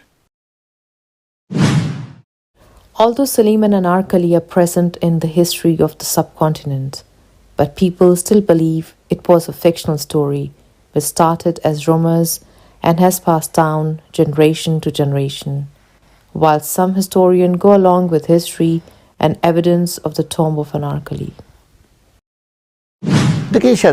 Some people think about Shahzada Salim and Anarkali that this is only a myth or an imaginary story about virtual characters. I deny that. My point of view is totally different from that. I believe they were real characters and they will be remembered across the whole of history, even in the coming times. These are real characters and nothing imaginary. It is probably not possible to say that Anarkali did not exist at all. There was no such character or person at all. Anarkali might have existed. William Finch, a tourist, mentioned this when he wrote his travelogue. But when he came to the subcontinent, Akbar's rule was over and this story was told by people. And there were many versions of it, including Anarkali being killed, being cemented alive in the wall, as well as Prince Salim being madly in love with Anarkali.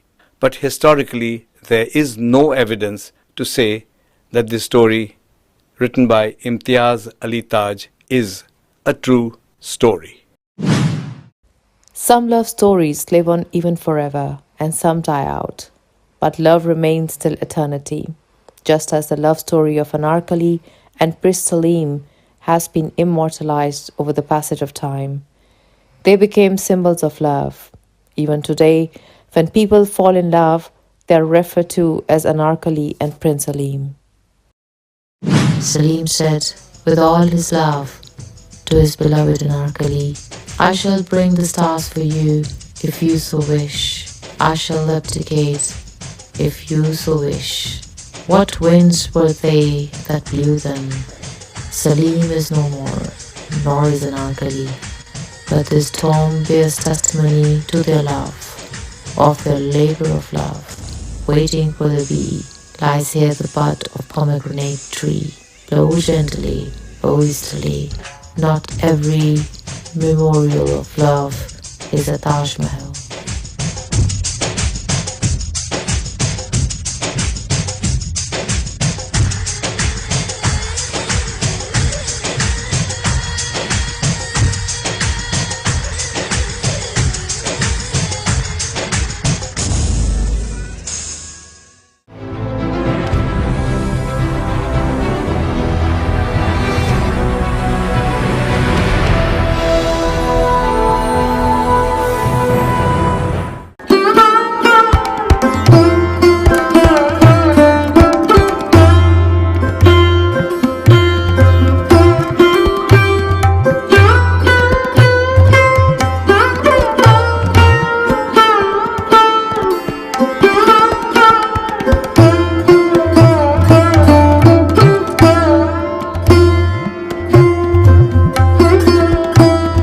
मैं हूं एहसन तरमजी और मैं आपके लिए लेके आ रहा हूं एक शो जिसका नाम है दी पॉडकास्ट शो।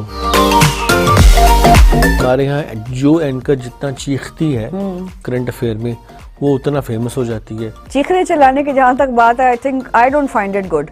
सर, कोई रेस्क्यू के हवाले से कोई ऐसा ख्वाब जो भी स्टिल रहता हो कि यार ये करने वाला रह गया है? हेल्थ के जो इश्यूज देखिए, अपना लाइफस्टाइल को हमें चेंज करके हमें अपनी बीमारियों को, इन इमरजेंसीज को कम करना है। और इसका मतलब ये आपको लगता है कि पूरी लीडरशिप का कसूर है या हमारी अपनी जहालत का कसूर है? जो हमारी पूरी कौम को इस वक्त डंडे मार के बलूचिस्तान भेजा जाए, जहां जाकर वो जो भी वहां महरूमियां नजर आती हैं उसको ठीक किया जाए।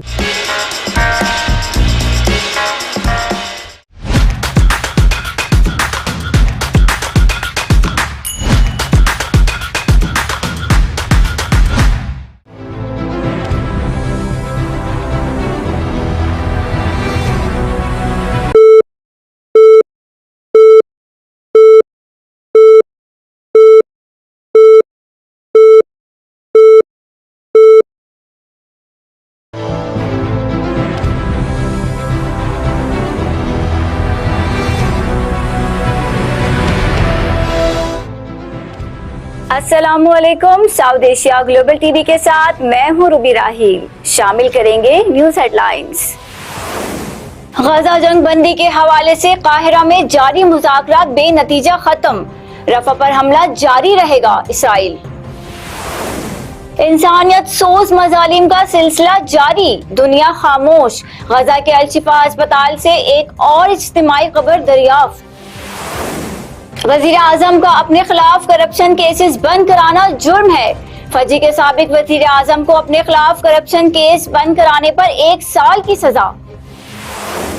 ब्राजील में कई रोज से जारी बारिशों से मुख्तलिफ हादसात में अमवात की तादाद 100 हो गई है, जबकि 128 अफराद अब तक लापता हैं और 1,63,000 से जायद बेघर हुए। 9 मई वाक़े के खिलाफ पंजाब, सिंध और बलूचिस्तान की असम्बलियों में मुज़म्मती करारदादें मंजूर कर ली गईं। जेलें भरेंगे, गुलामी नहीं करेंगे। जमीयत उलमाए इस्लाम के सरबराह मौलाना फजलुर रहमान ने कहा है कि धांधली की असम्बली किसी भी जगह कबूल नहीं। अब फैसले ऐवान में नहीं, मैदान में होंगे। वफाकी वजीर तिजारत जाम कमाल ने पाकिस्तान में कई मिलियन एकड़ ज़राई जमीन सऊदी सरमायाकारों को ठेके पर देने की खबरों की तरदीद कर दी। नान 17 रुपए, चपाती 12 रुपए बेचने का हुक्म, कराची भर में कहीं अमल ना हुआ। नान 30 रुपए तक फरोख्त हो रहा है। कमिश्नर कराची ने नोटिफिकेशन भी जारी कर दिया। अहकामात हवा में उड़ा दिए गए। सिंध बिल्डिंग कंट्रोल अथॉरिटी से कुछ कंट्रोल ना हुआ। शहर भर में गैर कानून बिल्डिंग की तामीरात जारी। बिल्डर माफिया भी आवाम को लूटने में मसरूफ। डायरेक्टर SBCA ने आंखों पर पट्टी बांध ली। मलीर में महकमा तालीम सिंध की जानिब से 9 मई के हवाले से रैली निकाली गई। रैली में पाक फौज जिंदाबाद के नारे लगाए गए और शहदा को खराजे तहसीन पेश किया गया।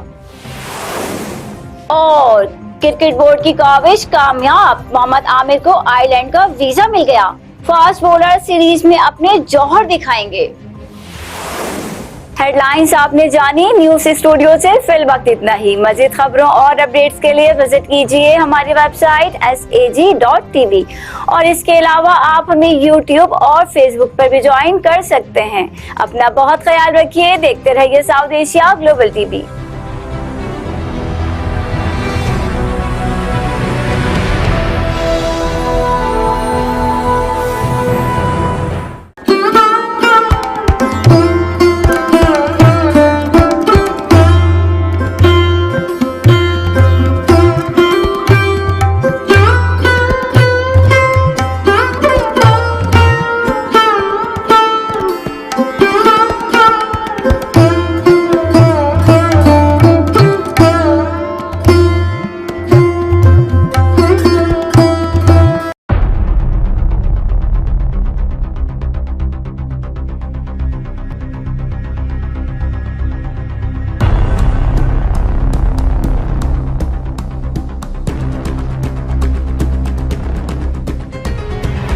पुलिस के मुताबिक शहर में तकरीबन मनशियात का खात्मा कर दिया गया। तो पुलिस ने बहुत बड़ा क्रैकडाउन किया है अगेंस्ट स्मगल्ड आइटम्स, जिसमें ये वो आइटम्स भी शामिल है जो ये गुटखा मावा मैनपुरियों में यूज़ होते हैं।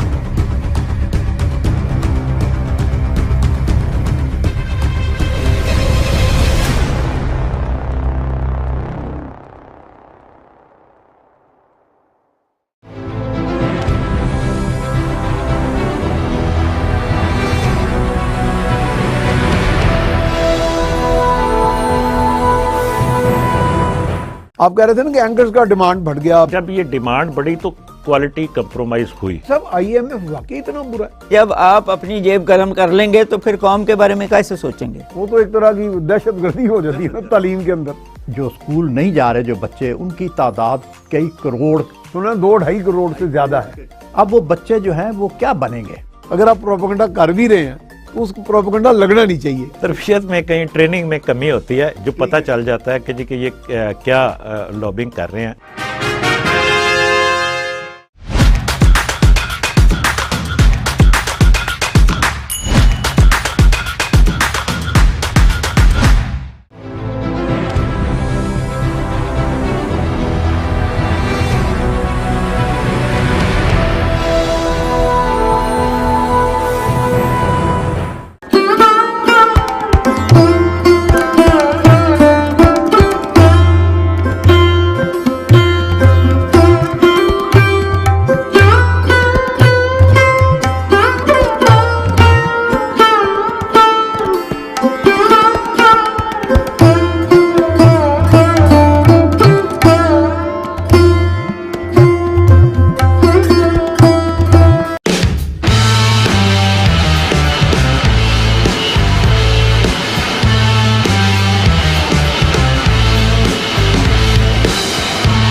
Hello everyone. Today I'm on my favorite topic.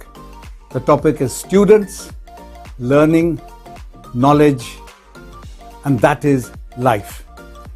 When I was a little boy, my mother spoke to me about the qualities of a student. I must have been 10 maximum. and it still rings true. There's a Sanskrit phrase which I'm not any good at reciting, but the meaning is, as a student, you have to be as focused as a stork. You know, when the stork is looking for fish, focused as a stork, struggling as hard as the crow. You know, the crow keeps trying, and as ready to wake up like a dog. You know, a dog has very light sleep. So gone are the days, these days, it's not quite like that, but a student has to be totally devoted to learning. There's nothing called being a student, really. You have to be a learner. A teacher can never teach you. What's it called? You can take a horse to water, but you cannot make it drink. You can sit me in school, I'll be daydreaming, playing with the pencil, flying little aeroplanes, looking outside, looking here, or looking straight and thinking about what's happening at home. What am I going to eat tonight? Why did he bully me? Oh, he looks very smart. Why did the teacher give him? So you cannot force someone to learn. You can encourage someone to learn. So the word student actually means to be eager, to be jealous, to be wanting to do more, to be zealous also, desiring to study. And the word student comes from the Latin word studare, which means the eager, zealous, hungry person. That is the meaning of learning. So learning is the active process. Teaching doesn't work. You cannot teach anyone anything. The person must want to learn. Yes, I know people sit with thin books, mathematics overnight, or physics by a learned professor for 5 rupees, and you pass your exam. But it doesn't stay with you. In Hindi it's called Aaye Ram Gaye Ram. Ear one ear, out the other. So that is not learning. Learning has to not only be intellectual, you also have to believe in it and you have to act it out. So if you are a professor of mathematics and I say to you, the price of one candle is 99p, how much is price of 5 candles? 4.95. How did I do that? Because it's 1 penny less. So 1 penny less minus from 100 is 5. So out of 5 pounds, you reduce 5. Why I'm good at it is because I learned to like mathematics. By the way, I've spoken English for the last 73 years in some form with my Indian accent and everything. But I still have a book by my bedside called Fowler's Modern English Usage. I've lived in England for 47 years. I'm still learning English. It's one of my passions. I want to speak English better than the Englishman. I'm here now. And even my Hindi, meri Hindi bhi utni buri nahi hai. And I'm learning by sitting among Urdu speakers. I'm learning to say zira, takalluf. How you speak, how you pronounce matters. It's how you dress. If I dress like this, you think I'm an Englishman. If I dress in dhoti kurta, he's come from the Indian village. If I dress like a Maharaja, you'll think, oh, he's... So dress is as important as pronunciation. But getting back to being a student, so the student has to be eager to learn. If you're not hungry, you don't eat. Doesn't matter how good the food is. You cannot make me eat. If I'm hungry, simple food tastes very nice. So you have to be hungry for knowledge. And in Islam, the first word is ikra, which means knowledge. They say you have to go to China if necessary to learn. So that means you have to take extreme difficulties. My life as a student was quite easy. I went to a Catholic school and the priests were good and very open. I learned hobbies. I enjoyed my class. I was with a fellow in Bangalore and his son says, Dad, I want to be in my school for this weekend. So I asked him in detail, why does your son who lives at home want to be? He said, oh, they are bringing a microscope and a telescope and he wants to be in the queue to look at stars. That's what it is about, to be hungry, to want to learn. I myself learn every single day, whether it's a new word, whether it's something in politics, whether it's to do with painting, whether it's to do with Indian classical music, anything to learn. Because if you're not learning, you're not growing. The beauty of the human is what's between our ears, the brain. And if the brain is not fed, it shrinks, literally and symbolically. So why do we learn? Because we want to grow. Why do we go on Mount Everest? Because we want to grow. Why did we go on adventure holidays? We want to go there. I've recently been to a cave 300 million years old. It's underground in Yorkshire. Why did I have to do this? I'm not a fit athlete, but fit athletes wouldn't have the courage to do it because they're very narrow passages. What's the worst thing? I'll die. That's the only fear we have in life. If you're not afraid to die, you can do anything. So coming back to knowledge and learning, learning is what humans are about. Not teaching, not being a student, being hungry, being wanting the knowledge, being wanting to learn. And when I see students with their feet on the table, sitting with the professor across the table here in the UK, it doesn't work. It does not work. The student has to be humble as well. In India, we have the Guru Shishya tradition. And in other cultures, we have Ustad Shagird. And they say, Ustad ka hukka bharo. Look after your teacher. Respect your teacher. Kabir said in Banaras 400 years ago, Guru Gobind dono khade kaake lagu paaye, Balihari Guru aapne jin Govind diya bataye. This is Kabir, a very uneducated person technically, but he had a big influence on the Hindus. He was a Muslim, he was a weaver, never went to college or school, but God had given him wisdom. And he said, if my teacher, my master is there, my Ustad, and if God is standing, I'll go to the Ustad and saying, please teach me how to reach God. So we respect teachers very much. And if you don't do that, you cannot learn. Because knowledge can flow from the teacher to the student most of the time, not the other way around.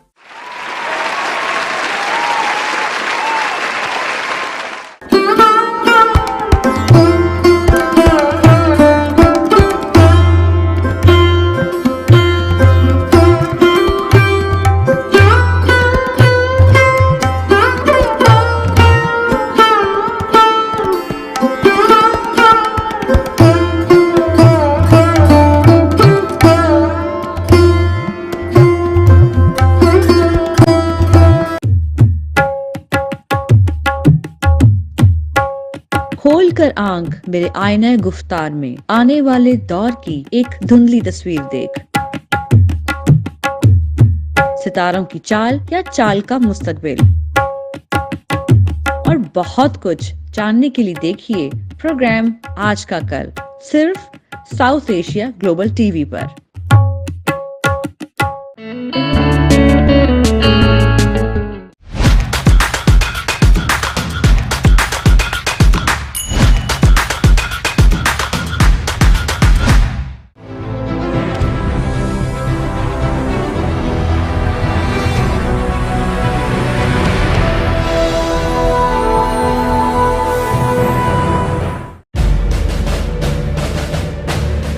My name is Terence South. I formerly served in the British Army. We had to go down as the muscle squad and go on, you come with us. She said, no, let us go, we're fighting. No. I could communicate, I had all the skills for the wirelesses, the radios. I could do that, that was no problem. I could do that blindfold. Second World War, understood where you were and what you were doing, where your head was.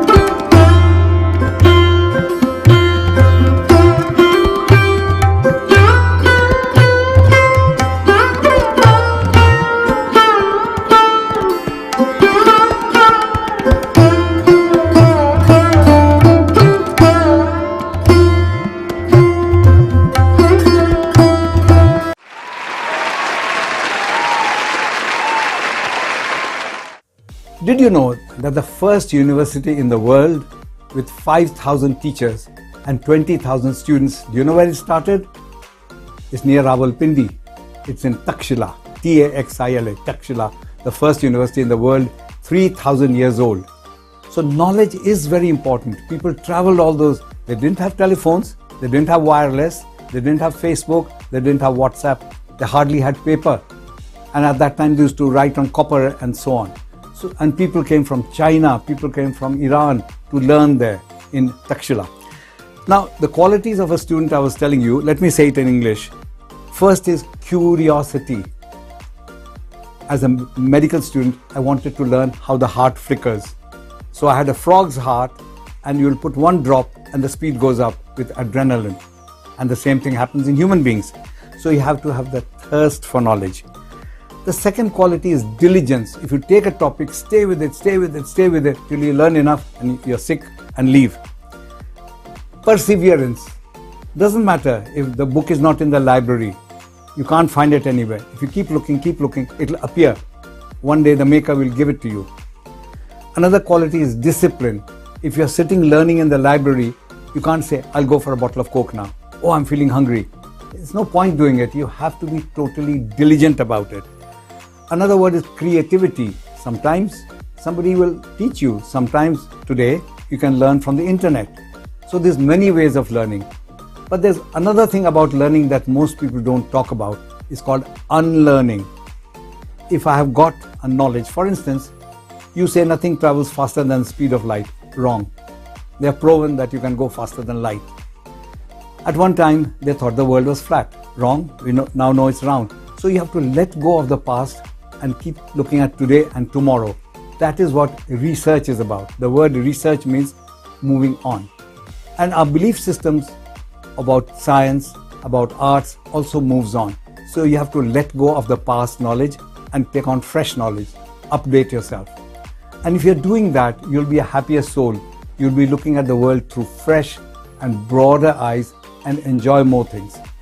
One thing personally I'll tell you, if I don't like a subject, I go and research it. Because if you like something, you can be in an emotional, psychological, educational bubble.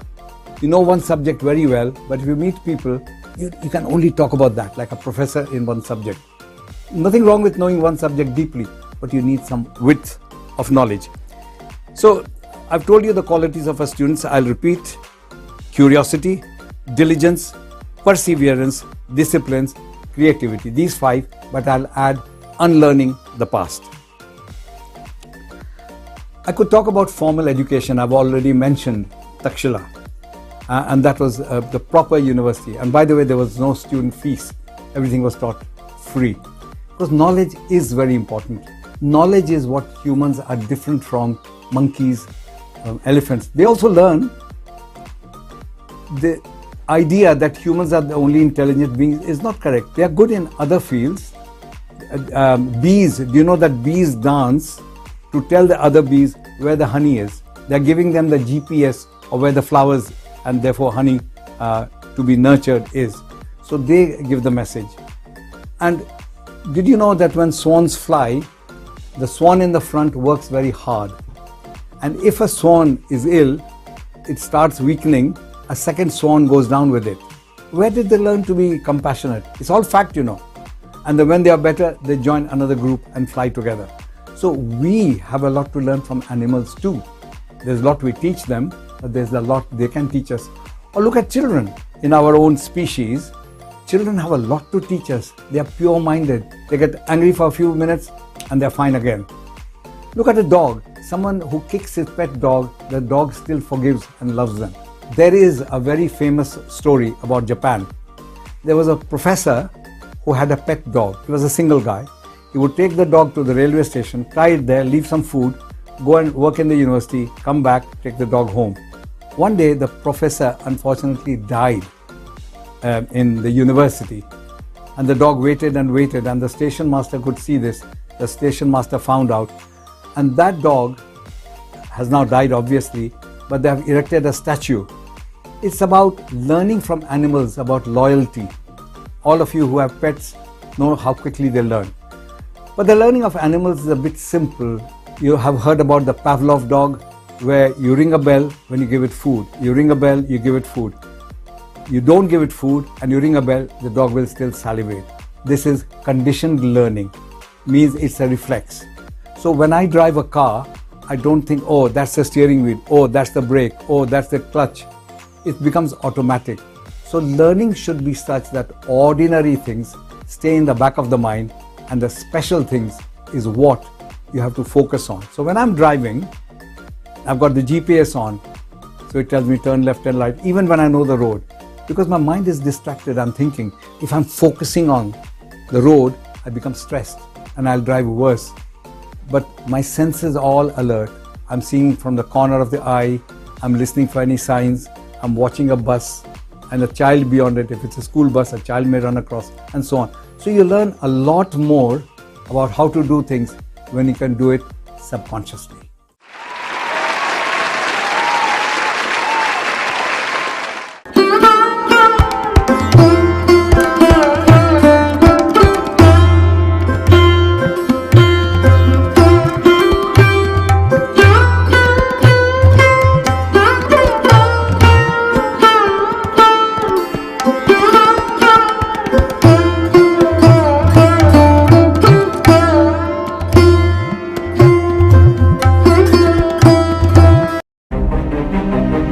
Hello, I'm Alan Curry. I'm bringing you a show badge of honour on my successful life in the police service to the rank of Chief Superintendent. Talking about me, and hopefully I'm saying some nice things about myself. There's a couple of bad ones, I'm sure, as well. And I don't like criminal activity, as opposed to the other way around when you arrest somebody and have to find the evidence. And the feeling of doing something for somebody else, I don't know how you can get that from anybody else.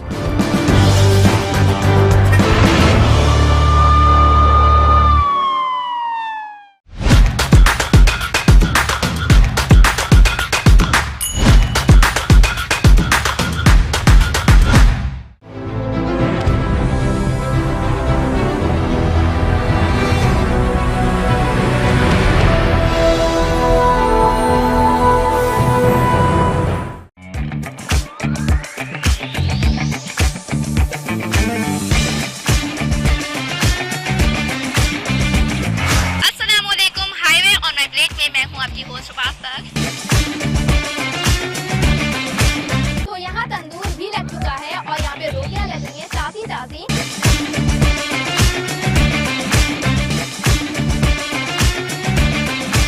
तो चावलों की रोटी आ चुकी है हमारे पास। मैं इसको तोड़ के थोड़ा सा टेस्ट कर लेती हूँ किस तरह का इसका टेस्ट है।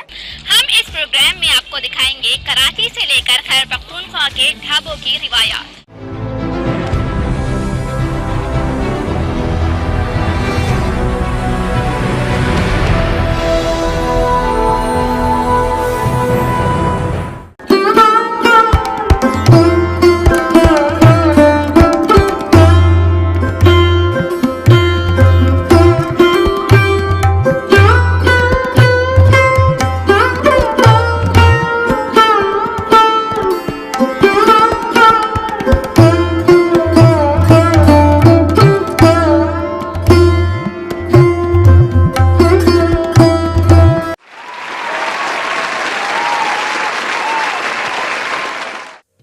So let me tell you about my own student journey. In school, obviously I studied what was given, but I started feeling I'm meant to be a scientist because I was good in chemistry, I was good in biology, but I also found interest in music. There was no music in my family, but I was interested. So I didn't let go, I kept this in the back of the mind. I made my own guitar because I could make the frets and started learning as best I could. You know, at that time there was no internet, no YouTube, but still I had the knowledge in my head. I heard songs and I started playing. On the science front, one day I had 7 boys, my classmates, holding hands, and I put a little transformer, and with a 1.5 volt battery, I gave them a shock which was very high in voltage but very low and didn't kill them obviously, and they went like that. At that moment something happened in my brain. Am I doing this because I want to serve science? Or am I doing this because I want to influence people? And I think I made the right decision. I like people. Science is to serve people. And at that time and from then on, I worked with that principle that whatever I learn has to be useful, not just to me, but for all of us. And then I decided physics wasn't the right subject. It's too dry. For me, I'm not saying it's bad for everyone, and I wouldn't be stuck in a university doing research. I'd rather engage with people and make knowledge democratic. So I started looking at what's best for me, and I figured out medicine would be best. And again, I repeat, technical medicine is fine, but not for me. Research is fine, but not for me. And I decided that being in contact with people, raw, fresh, like in general practice, family medicine, was my cup of tea. And with God's grace, I got into the vocational training scheme, which teaches me how to be a doctor, of course, that was my degree, but how to converse with people, how to speak to district nurses, what the chemist does, what the practice nurse does, what the health visitor does, etc., etc., etc. So I got a whole picture and I landed in a very good practice to do medicine. But that didn't stop me because I wanted to know other ways of helping people than just by giving tablets or a sick note or just some other form of administration. So though medicine it was, but people came to me and I wanted to look beyond the symptoms. I did a whole research over a year and I was funded by the Royal College of GPs in London. Probably this was the first research which was not scientific but soft skills. And the paper was an in-depth experience of GPs' attitudes and how their knowledge of the psychology of the patients affects the doctor's job satisfaction. I interviewed 75 doctors for an hour each.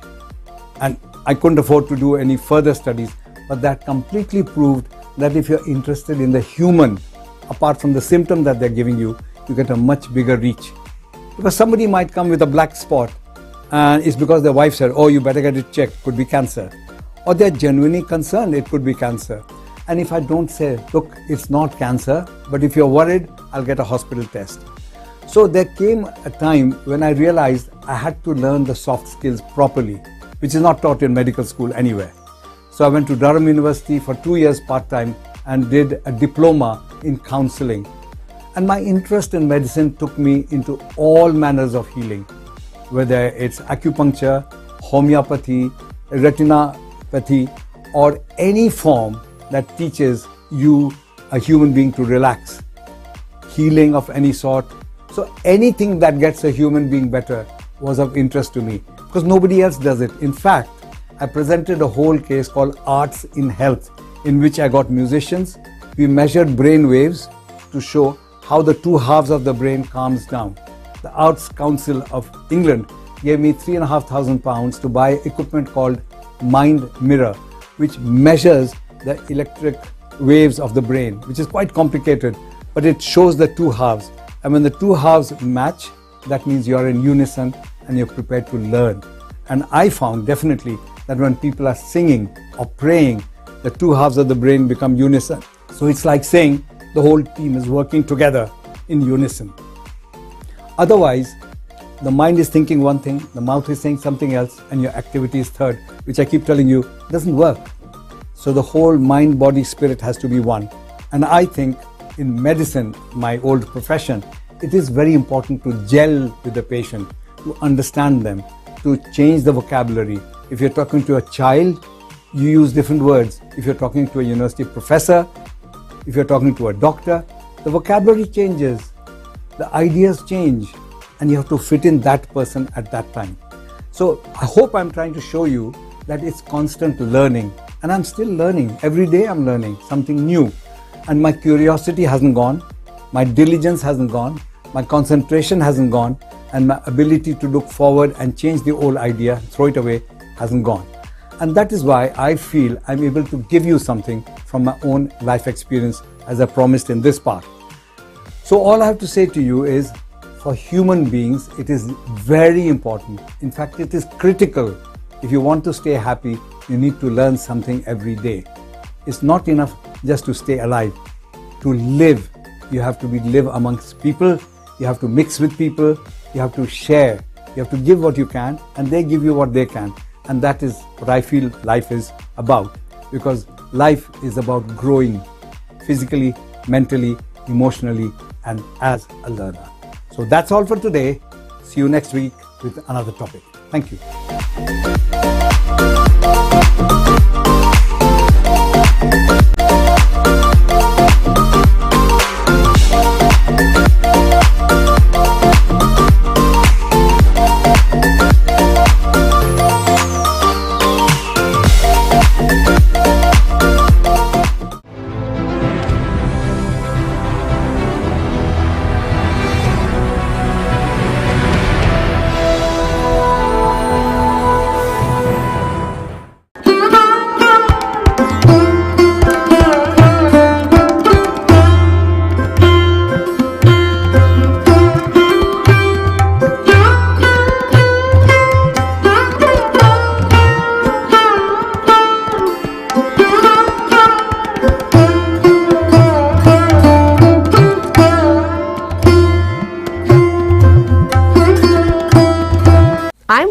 Ahmed. I'm a psychotherapist, a personality coach. We have decided to bring all of those tools and techniques that are scientifically proven. मामा मुझे बहुत ज़्यादा stress हो रही है, मुझे बहुत ज़्यादा tension हो रही है. What are we going to talk about today? Now we have two different parts of our mind. One is the conscious mind and one is the subconscious mind. Moment to moment miracles are going to come in your life and moment to moment healing and happiness is going to come to your life. And as I mentioned earlier, today we are going to talk about your health.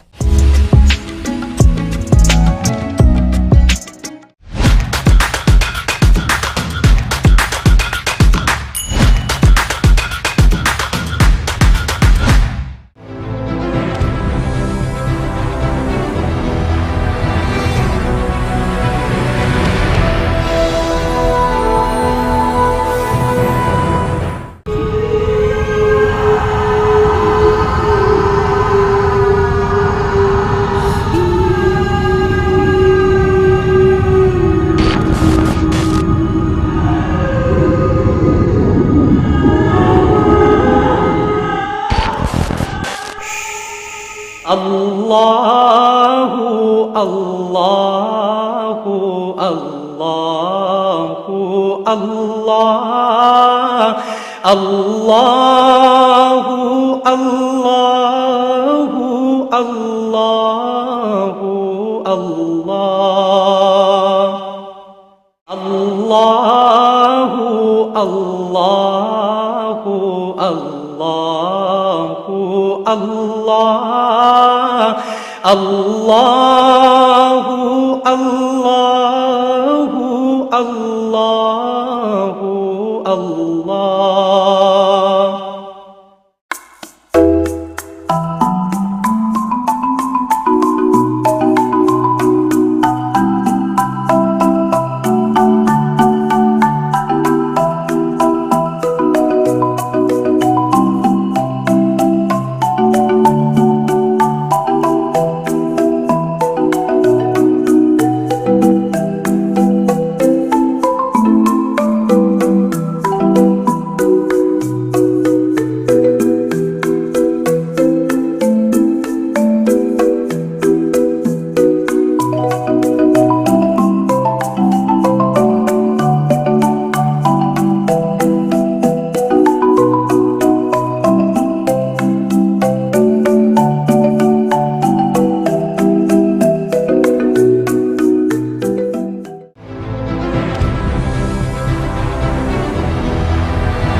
Hi, I'm Uma Malhotra and I welcome you to my show, Glow and Beyond with Uma Malhotra. Why should I get that facial? Why should I go for a Repicharge facial then an O3 facial? We do the research for you. So we make sure we give you the best. For example, you got fat lash. A client was allergic to fat lash, so I did a London Lash patch test on her. She was absolutely fine with London Lash. So I used the London Lash.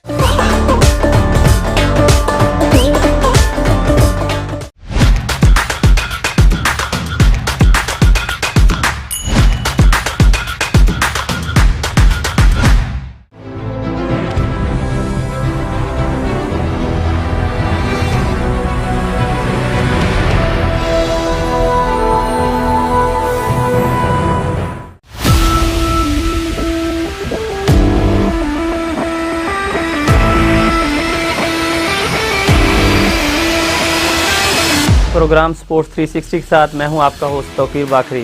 कोई ऐसा batsman जिसको bowling करते हुए आप घबराते हों? पता है आप लोगों का जो वर्ल्ड क्लास बैट्समैन है Babar Azam, quality of cricket उसका जो ग्राफ था वो नीचे आया है।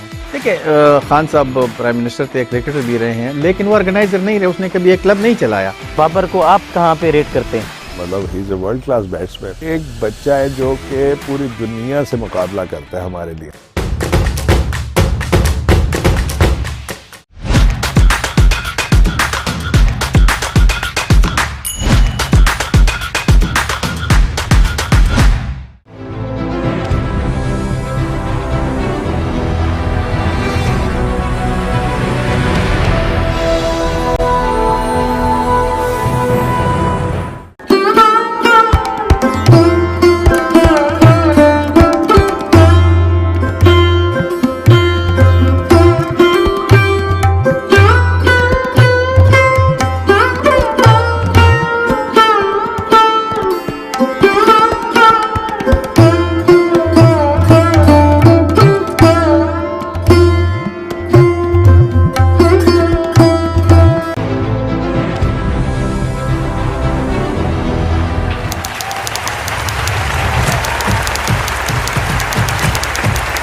Fahrradfahren.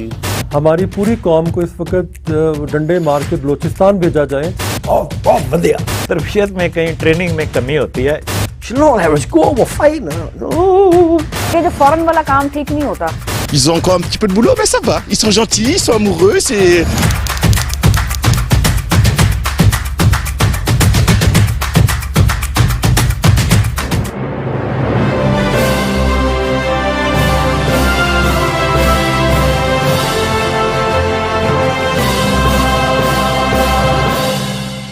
I'm Rahila Ahmed. I'm a psychotherapist, a personality coach.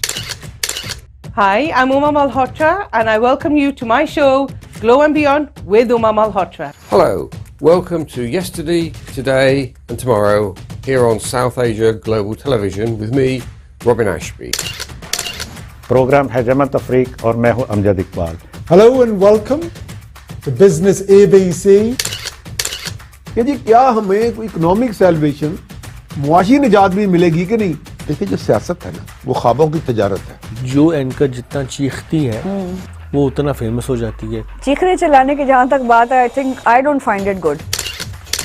Hello, I'm Alan Curry. I'm bringing you a show badge of honour on my successful life in the police service to the rank of Chief Superintendent. Hello, Dr. Anand here to tell you about unleashing your inner power. My name is Terence South. I formerly served in the British Army.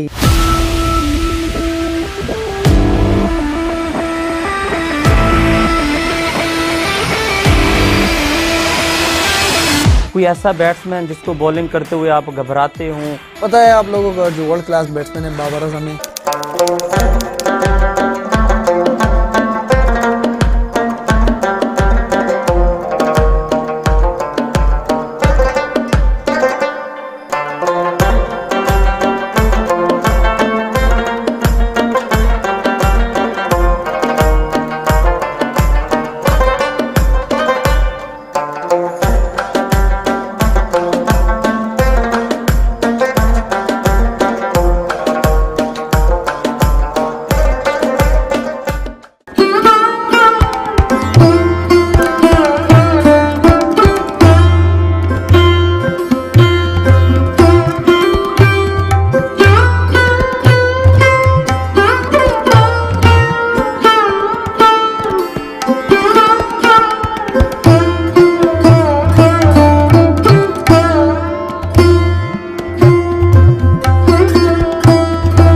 आपका passport ही आपका jackpot है, ऐसा jackpot जो आपको दुनिया के किसी भी कोने में सेटल करवा सकता है।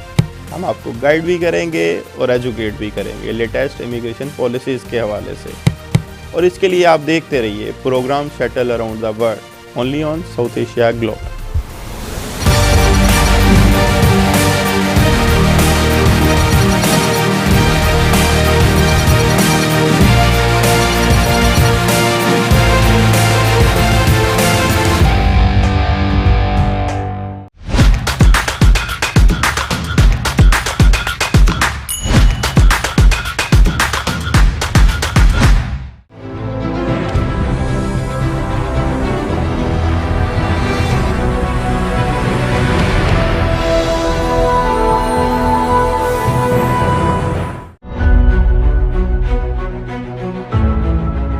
Hello and welcome to Business ABC.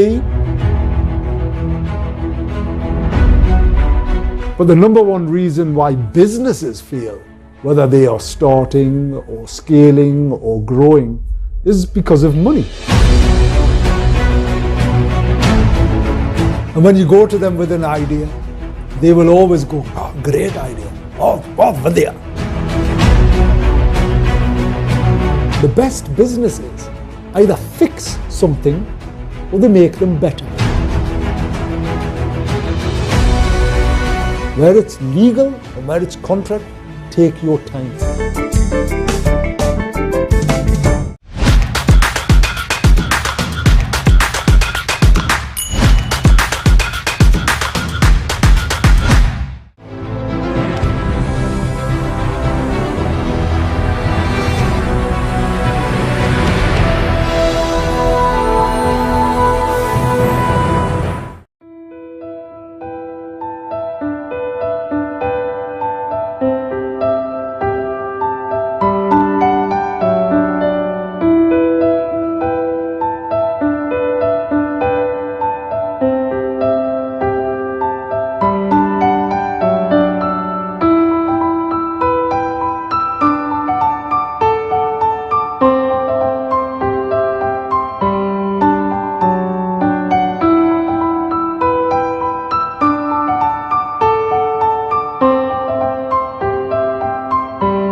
Presence आर के साथ मैं हूं अर्सला ताहिर।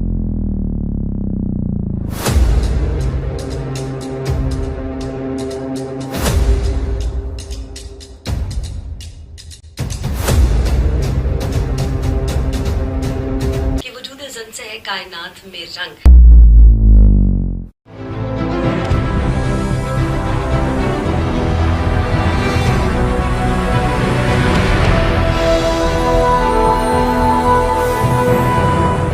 निसार मैं तेरी गलियों के ए वतन के जहां, चली है रस्म के कोई न सर उठा के चले, जो कोई चाहने वाला तवाफ को निकले, नज़र चुरा के चले, जिस्म जान बचा के चले। बने हैं अहले हवस मुद्दई भी मुनसिफ भी, किसे वकील करें किससे मुंसफी चाहें, मगर गुजारने वालों के दिन गुजरते हैं, तेरे फराक में यूं सुबह शाम करते हैं। गर आज तुझसे जुदा हैं तो कल बहम होंगे, ये रात भर की जुदाई तो कोई बात नहीं, गर आज औज पे है ताले रकीब तो क्या, ये 4 दिन की खुदाई तो कोई बात नहीं।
Kathak is one of the 8 major forms of Indian classical dance.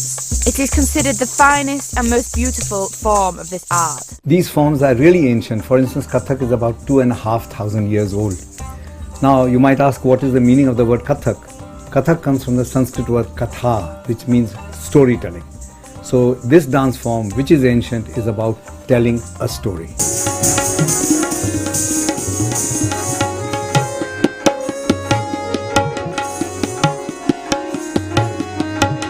Kathak की हिस्ट्री बहुत ज़्यादा पुरानी है। ये हमारे forefathers. Kathak is the oldest form of dance. Our forefathers used to do this dance, and it's our family tradition to practice it. All of our family members have to practice the dance. Our forefathers taught us this. Now we are teaching Kathak to our next generation. Generations को हम ये सिखा रहे हैं। Kathak dance was used to tell stories of a Hindu god Krishna and was originated from 3 districts of India called Jaipur, Banaras and Lucknow. Lord Krishna is the god of love. In Hindu mythology, there are all kinds of gods. Some are about bravery, some are about service, but he's about romance and love, about submission. So if you love somebody, you have to love like you love Krishna, with total devotion, with total subjugation.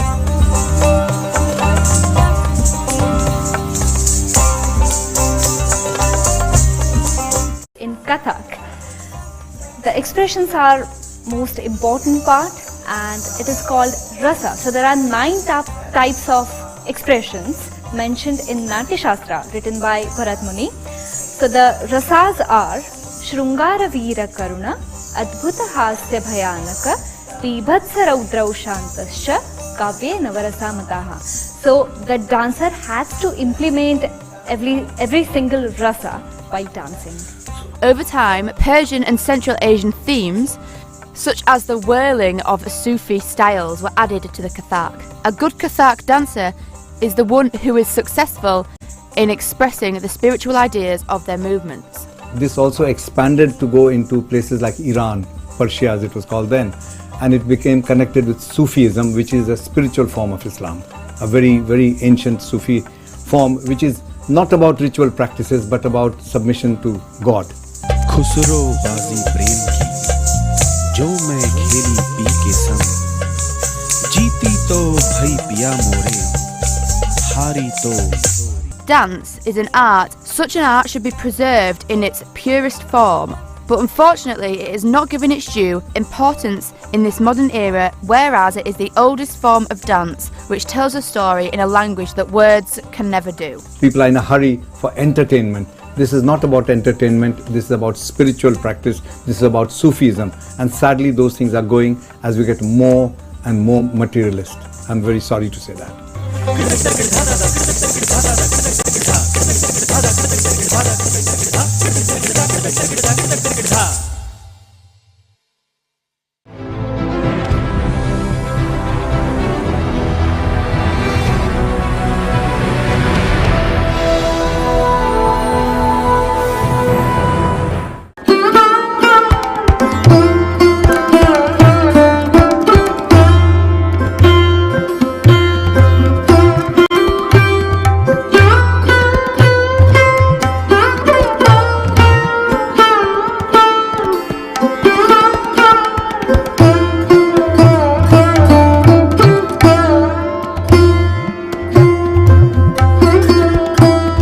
मैं हूं एहसन तरमजी और मैं आपके लिए लेके आ रहा हूं एक शो जिसका नाम है the podcast show.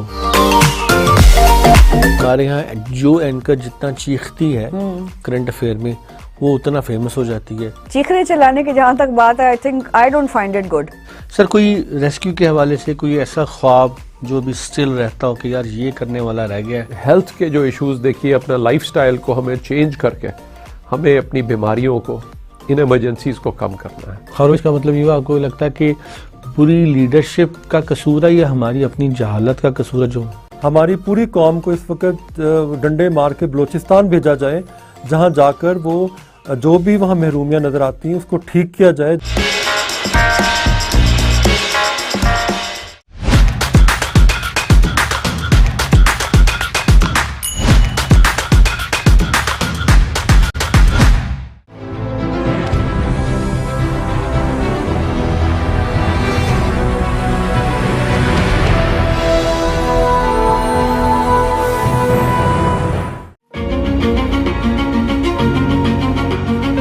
Hello, I'm Robin Ashby. I'm a city councillor, I'm an advisor. I have done a lot of things in my life.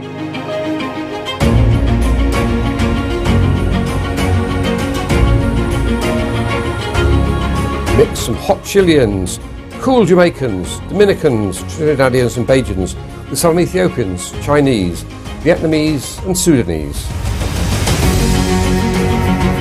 There were 282,000 people who came here to study.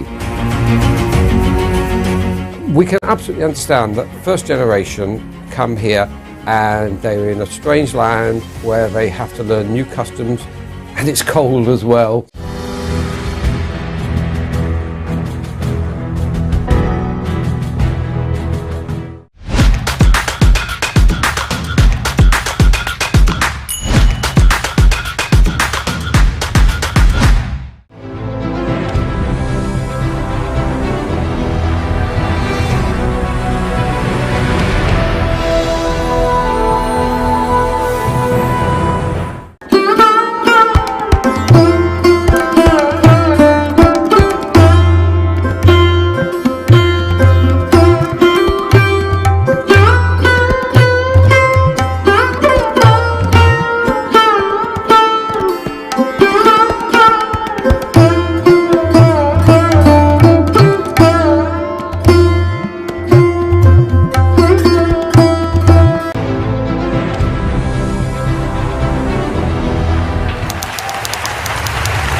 Das ist schwer. Fahrradfahren. हमारी पूरी कौम को इस वक्त डंडे मार के बलोचिस्तान भेजा जाए बहुत बढ़िया। तरबियत में कहीं ट्रेनिंग में कमी होती है।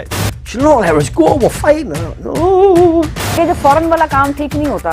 Ils ont encore un petit peu de boulot, mais ça va. Ils sont gentils, ils sont amoureux, c'est...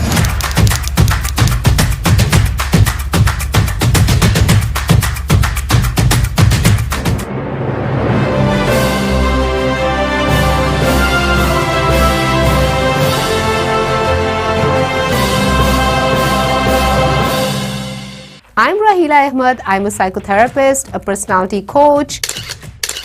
Hi, I'm Uma Malhotra, and I welcome you to my show, Glow and Beyond with Uma Malhotra. Hello, welcome to Yesterday, Today and Tomorrow here on South Asia Global Television with me, Robin Ashby.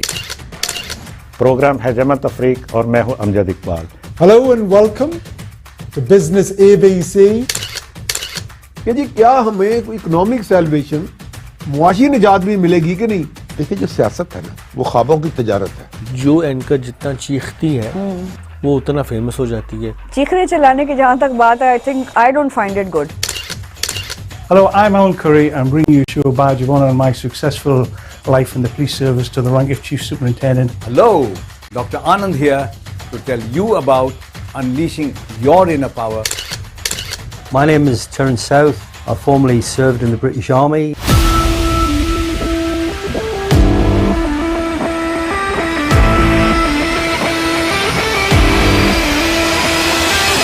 कोई ऐसा batsman जिसको bowling करते हुए आप घबराते हो? पता है आप लोगों का जो वर्ल्ड क्लास बैट्समैन है बाबर आजम।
पुलिस के मुताबिक शहर में तकरीबन मनशियात का खात्मा कर दिया गया। तो पुलिस ने बहुत बड़ा क्रैकडाउन किया है अगेंस्ट स्मगल्ड आइटम्स, जिसमें ये वो आइटम्स भी शामिल है जो ये गुटखा मावा मैनपुरियों में यूज़ होते हैं।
आप कह रहे थे ना कि एंकर्स का डिमांड बढ़ गया। जब ये डिमांड बढ़ी तो क्वालिटी कंप्रोमाइज हुई। सब IMF वाकई इतना बुरा है? जब आप अपनी जेब गर्म कर लेंगे तो फिर कौम के बारे में कैसे सोचें?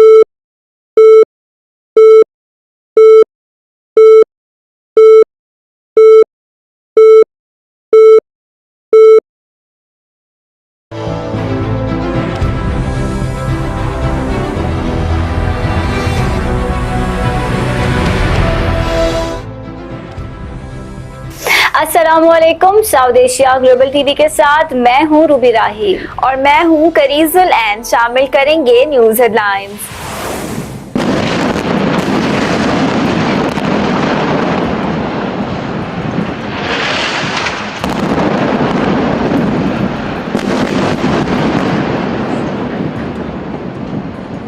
इंसानियत दुश्मनों का गठजोड़ बेनकाब। भारत फलस्तीनियों की नस्लकुशी में बराह रास्त मुलविस पाया गया। भारत की जानिब से इसराइल को गोला बारूद फराहम किए जाने का इंकशाफ। गजा जंग बंदी के हवाले से काहिरा में जारी मुज़ाकरात बेनतीजा खत्म। रफा पर हमला जारी रहेगा इसराइल। इंसानियत सोज मजालिम का सिलसिला जारी, दुनिया खामोश। गजा के अल-शिफा अस्पताल से एक और इज्तिमाई कब्र दरियाफ्त। बांग्लादेश मौसमियाती तब्दीलियों की लपेट में। 38 रोज में आसमानी बिजली गिरने से 35 किसानों समेत 74 शहरी जान बहक। ब्राजील में कई रोज से जारी बारिशों से मुख्तलिफ हादसात में अमवात की तादाद 100 हो गई, जबकि 128 अफराद अब तक लापता हैं और 1,63,000 से ज्यादा बेघर हुए। FIA इमिग्रेशन की कार्रवाई। दुबई से पाकिस्तान आने वाले 2 मुसाफिरों से करोड़ों रुपए मालियत के मोबाइल फोन्स बरामद कर लिए गए। 9 मई के सहूलतकारों और मंसूबा साजों से कोई समझौता नहीं होगा, पाक फौज का दो टोक मौकिफ। 9 मई वाक़े के खिलाफ पंजाब, सिंध और बलूचिस्तान की असम्बलियों में मुजम्मती करारदादें मंजूर कर ली गईं। जेलें भरेंगे, गुलामी नहीं करेंगे। जमीयत उलमा इस्लाम के सरबराह मौलाना फजलुर रहमान ने कहा कि धांधली की असम्बली किसी भी जगह कबूल नहीं। अब फैसले ऐवान में नहीं, मैदान में होंगे। वफाकी वज़ीर तिजारत जाम कमाल ने पाकिस्तान में कई मिलियन एकड़ ज़रई जमीन सऊदी सरमायाकारों को ठेके पर देने की खबरों की तरदीद कर दी। नुकसान देने वाली सारी कंपनियों की अब नजकारी होगी। मुल्की खजाने पर बोझ कम करने का प्लान तैयार। सरकारी कंपनियों की नजकारी के लिए 5 साला प्लान बना लिया गया। नान 17 रुपए, चपाती 12 रुपए बेचने का हुक्म। कराची भर में कहीं अमल ना हुआ। नान 30 रुपए तक फरोख्त हो रहा है। कमिश्नर कराची ने नोटिफिकेशन भी जारी कर दिया। अहकामात हवा में उड़ा दिए गए। सिंध बिल्डिंग कंट्रोल अथॉरिटी से कुछ कंट्रोल ना हुआ। शहर भर में गैर कानून बिल्डिंग की तामीरात जारी। बिल्डर माफिया भी आवाम को लूटने में मसरूफ। डायरेक्टर SBCA ने आंखों पर पट्टी बांध ली। मलीर में महकमा तालीम सिंध की जानिब से 9 मई के हवाले से रैली निकाली गई। रैली में पाक फौज जिंदाबाद के नारे लगाए गए और शहदा को खराजे तहसीन पेश किया गया।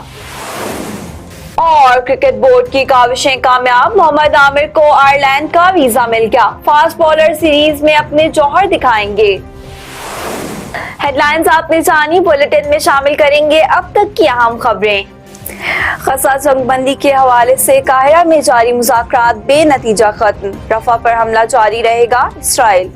मुज़ाकरात में शरीक इसराइली वफ़द ने हमास की तजावीज़ पर अपने तहफ़्फ़ुज़ात से मुसालहतकारों को आगाह कर दिया। इसराइली उहदेदार ने कहा कि इसराइली वफ़द काहिरा से वापस आ रहा है और इसराइल रफ़ा समेत गजा पट्टी के दीगर इलाकों में जंगी महम तयशुदा मंसूबे के तहत जारी रखेगा। इंसानियत सोज मजालिम का सिलसिला जारी, दुनिया खामोश।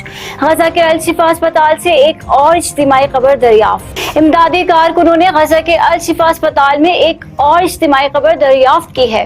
हुकाम का कहना है कि इमदादी कारकुनों को अल-शिफा अस्पताल से मजीद 49 लाशें मिली हैं। अल-शिफा अस्पताल के इमरजेंसी डिपार्टमेंट के सरबराह मोहतसिम सलाह ने गुज़िश्ता रोज सहाफ़ियों को बताया कि ये अल-शिफा अस्पताल से मिलने वाली तीसरी इज्तिमाई कब्र है।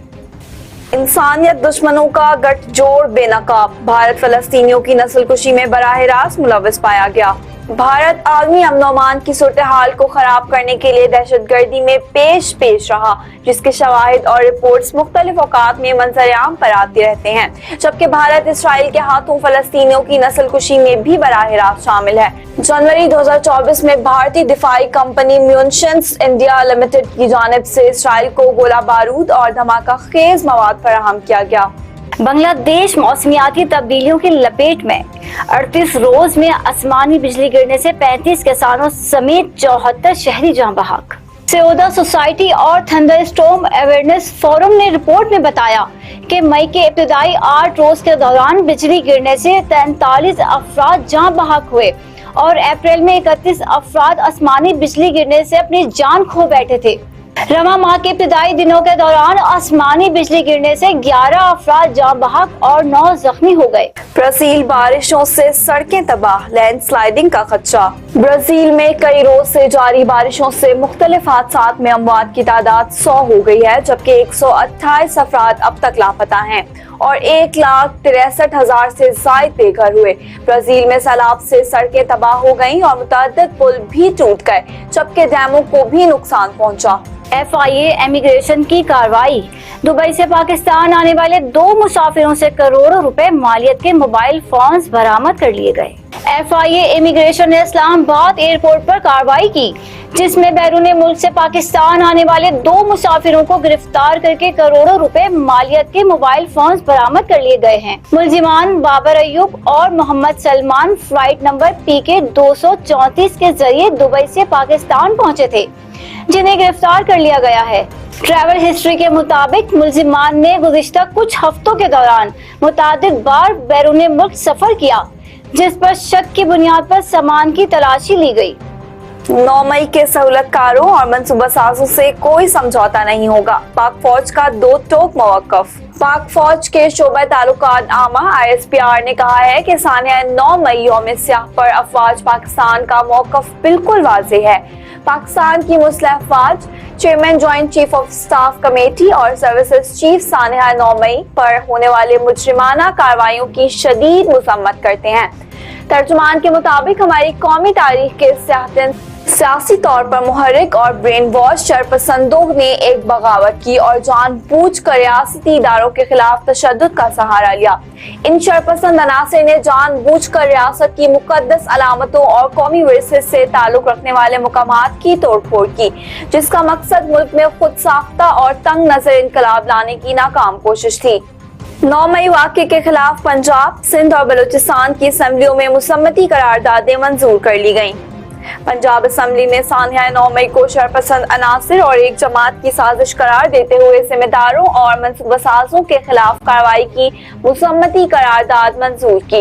इसके अलावा सानिया 9 मई को 1 साल मुकम्मल होने पर सिंध असम्बली में एक मुतफ़क्का मुसम्मती करारदाद मंजूर की गई, जिसमें 1 बरस पहले होने वाले इस वाक़े को मुल्क के खिलाफ गहरी साजिश करार दिया गया।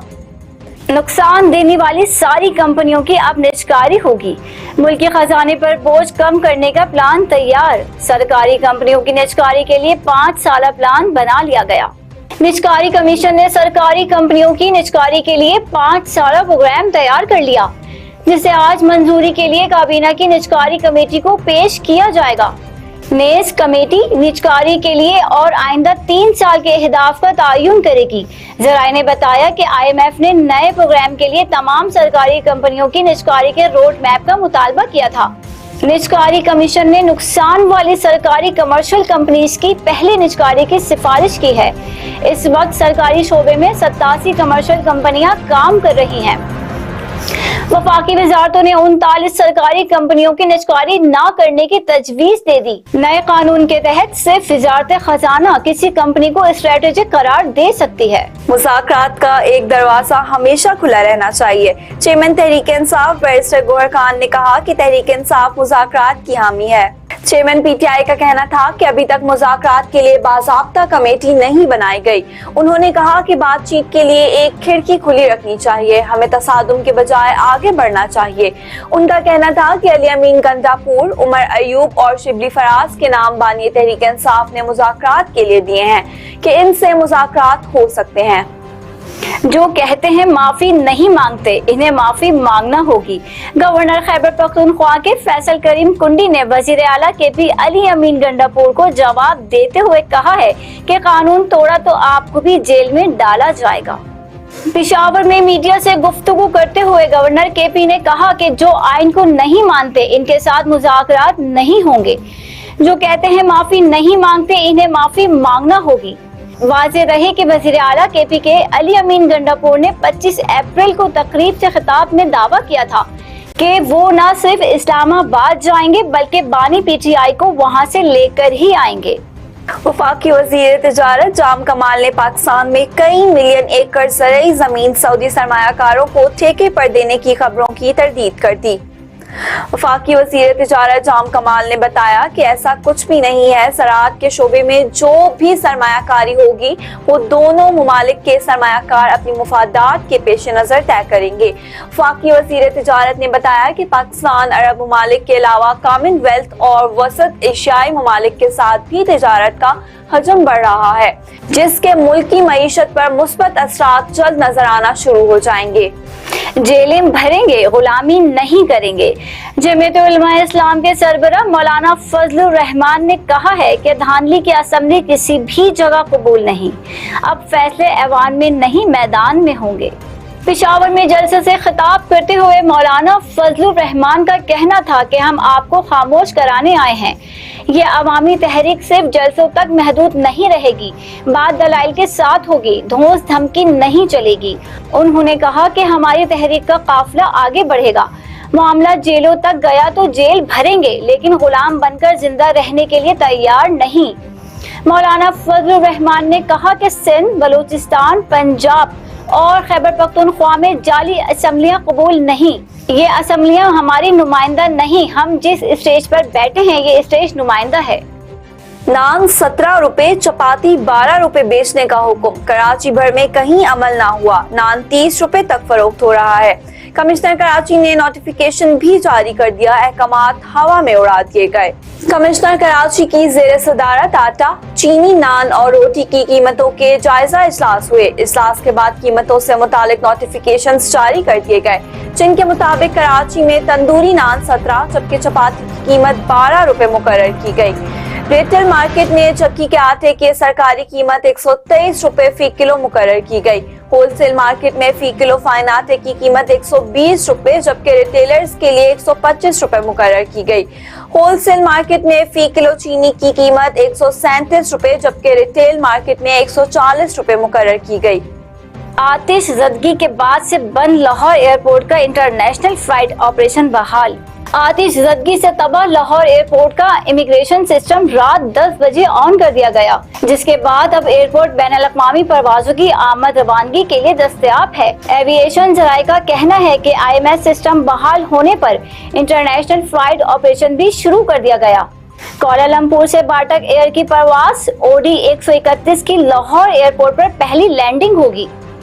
उमरकोट में गवर्नमेंट गर्ल्स डिग्री कॉलेज ने सानहा 9 मई के हवाले से रैली निकाली। गवर्नमेंट गर्ल्स डिग्री कॉलेज के प्रिंसिपल सईदा कुरतुलैन शाह ने कहा, पूरी पाकिस्तानी कौम पाक अफवाज के साथ शाना बशाना खड़ी है।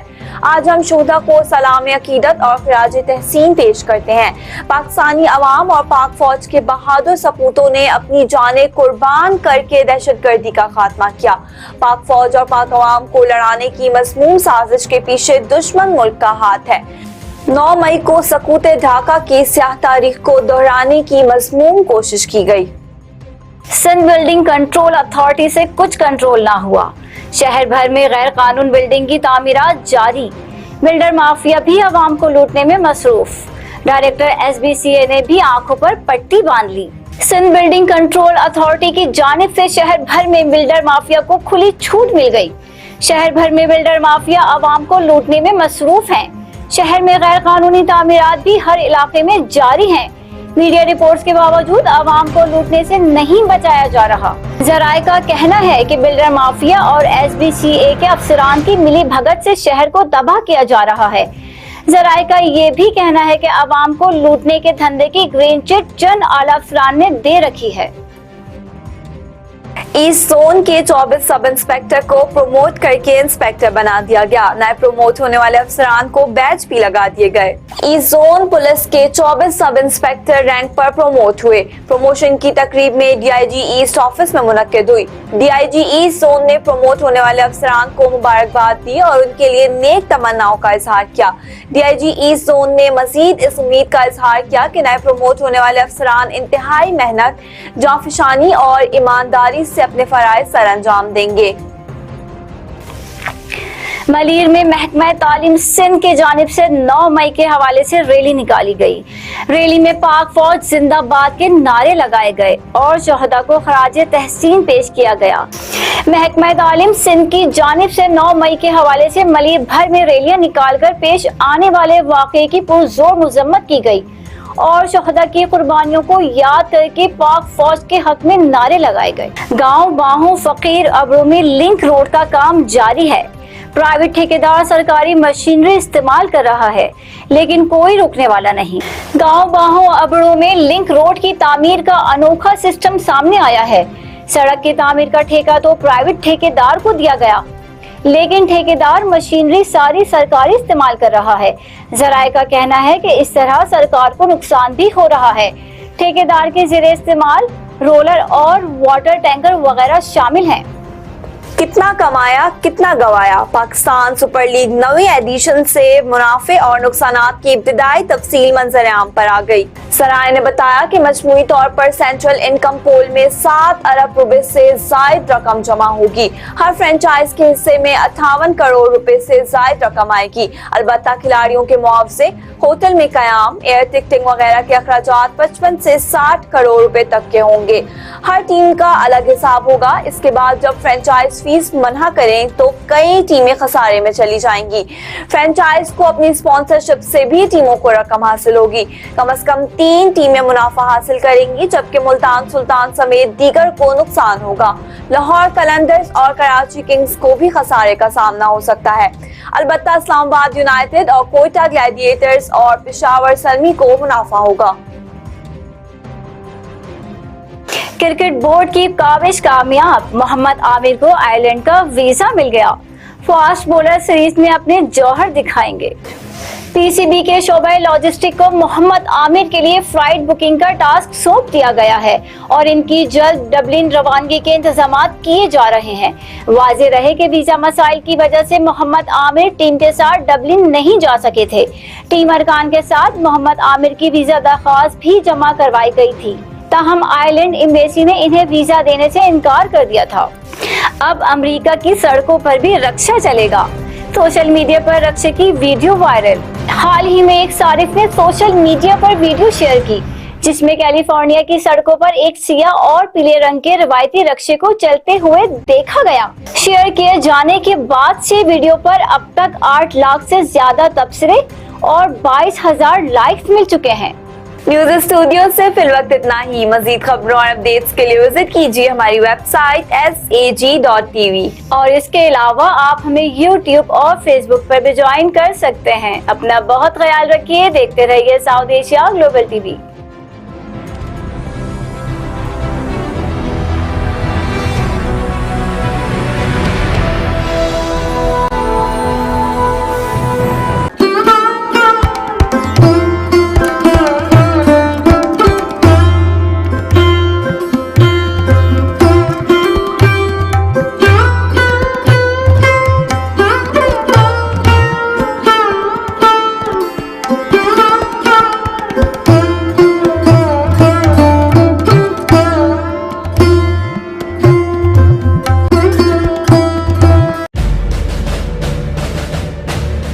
My name is Terence South. I formerly served in the British Army.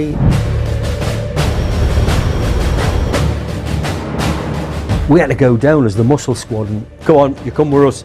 She said, no, let us go, we're fighting. Oh.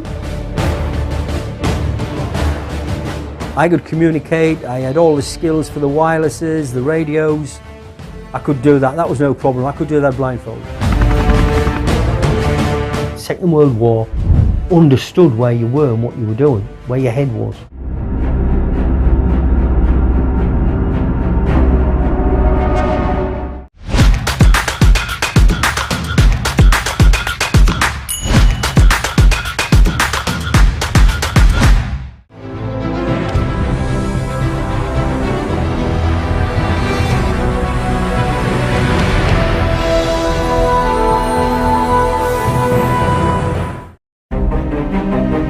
Hello, I'm Alan Curry. I'm bringing you a show badge of honour on my successful life in the police service to the rank of Chief Superintendent. Talking about me, and hopefully I'm saying some nice things about myself. There's a couple of bad ones, I'm sure, as well. And I don't like criminal activity, as opposed to the other way around when you arrest somebody and have to find the evidence. And the feeling of doing something for somebody else, I don't know how you can get that from anybody else.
Welcome to another show of Glow and Beyond with Uma Malhotra.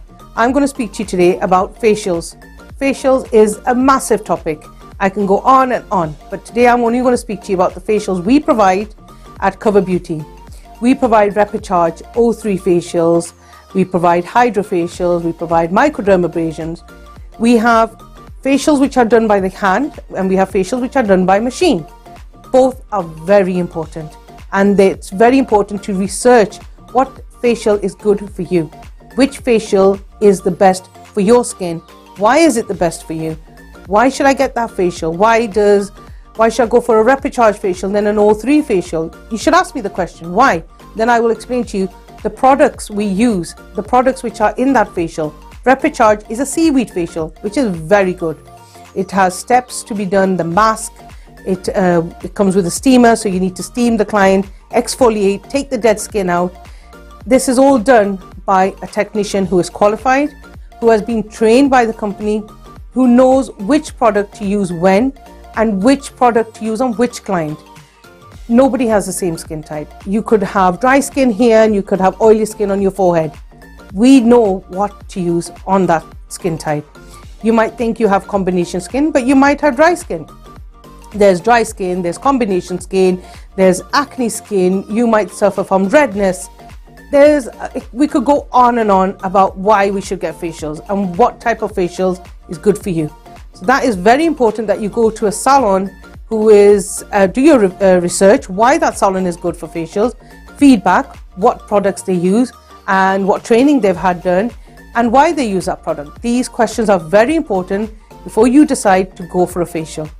For example, a microdermabrasion facial. It is a machine. It is like a vacuum. So we're vacuuming your face. But you could buy a product from the internet and think, I know nowadays there's like little vacuum, like on handheld ones. And people think doing that in the house is great. No, you cannot compare that vacuum handheld product with a machine, which we are paying thousands of pounds. You're paying a few hundred, not even 100, you're paying a few pounds for that. You can get it for 50 odd pounds, whereas I'm paying thousands of pounds. There's a massive difference in these two products. That's why it is very important for you to go to a salon and get the facial done properly with the proper products and the proper aftercare.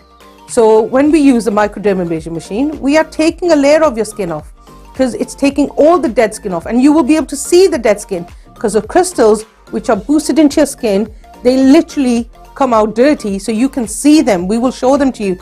Look, that's how much dirt has come out your skin. You don't realize how much dirt. You think by cleanse, tone, your skin is clean. It's not. When you get a microdermabrasion machine facial done, then you will realize how dirty your skin is. Getting a facial done is not just about your face, it's about you. It's about your time. When you're in the house, you think, okay, I'm going to put a mask on, mask lalita, that's it, I'll do the household. No. When you're getting a facial done, it's your time. Your time, your time with your technician, your time to, for a peace of mind, to relax. It's all about you. So going to a nice, qualified, clean, very important. Make sure the salon is clean. The products which are used, I could be using a brush to do the mask on you. I make sure that mask brush is clean. It's gone through the hygiene products.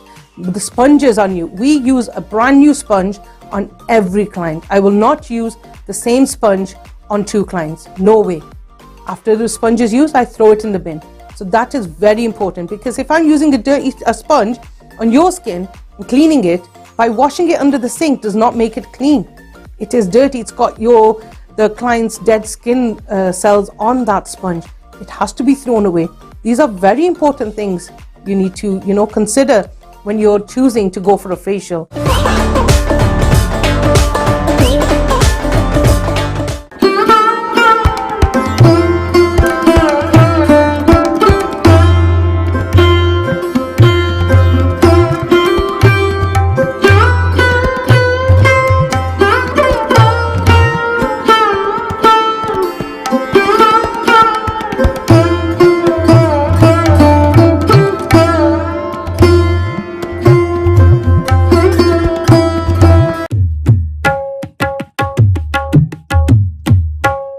खोल कर आंख मेरे आईने गुफ्तार में आने वाले दौर की एक धुंधली तस्वीर देख, सितारों की चाल या चाल का मुस्तकबिल, और बहुत कुछ जानने के लिए देखिए प्रोग्राम आज का कल, सिर्फ साउथ एशिया ग्लोबल टीवी पर।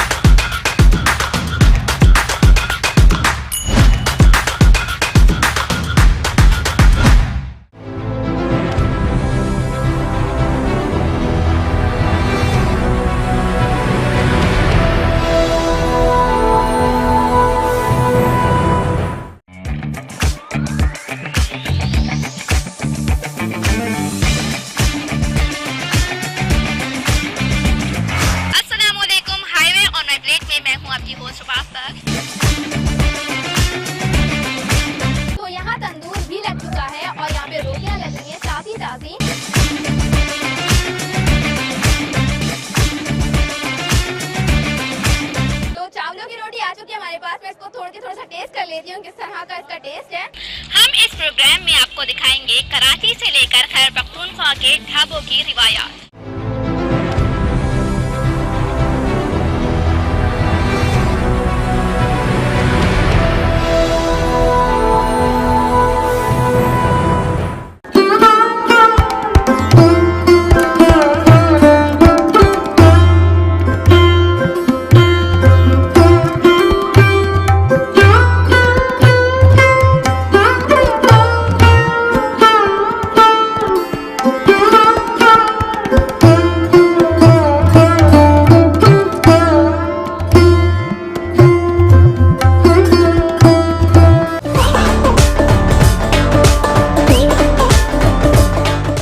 Why going to a qualified salon is very, very important.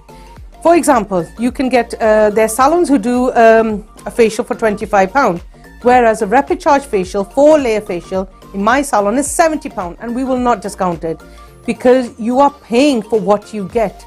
£25 could be an express facial. I don't know what products they will use because they will use the basic products which you could even use in your house. And I don't think for £25 they will even reuse the sponges. They might reuse the masks, or you have a tub and they're taking the mask from the tub. Are they hand sanitizing? Are they using a spatula to take the mask out, put it on their hand? Are they reusing that spatula back in the wax? Because if I'm putting the mask on my hand to put on your face, that's unhygienic. You are spreading germs, a 3-way type of germs. So with a rapid charge facial, a 4-layer facial, which I think is amazing because every product is in a little sachet. So we open that sachet in front of the client. The client will see that everything is pre-packed. So once that mask is open, it is only used on your face. It will not be used on the next client or the client before. So everything is hygienic. Everything is disposed after the facial. If you don't look at these things, if these things aren't important to you, then you are not doing anything for your face. You might get spots. You think the dead skin has been taken off. It has not been taken off. It is literally doing something in the house.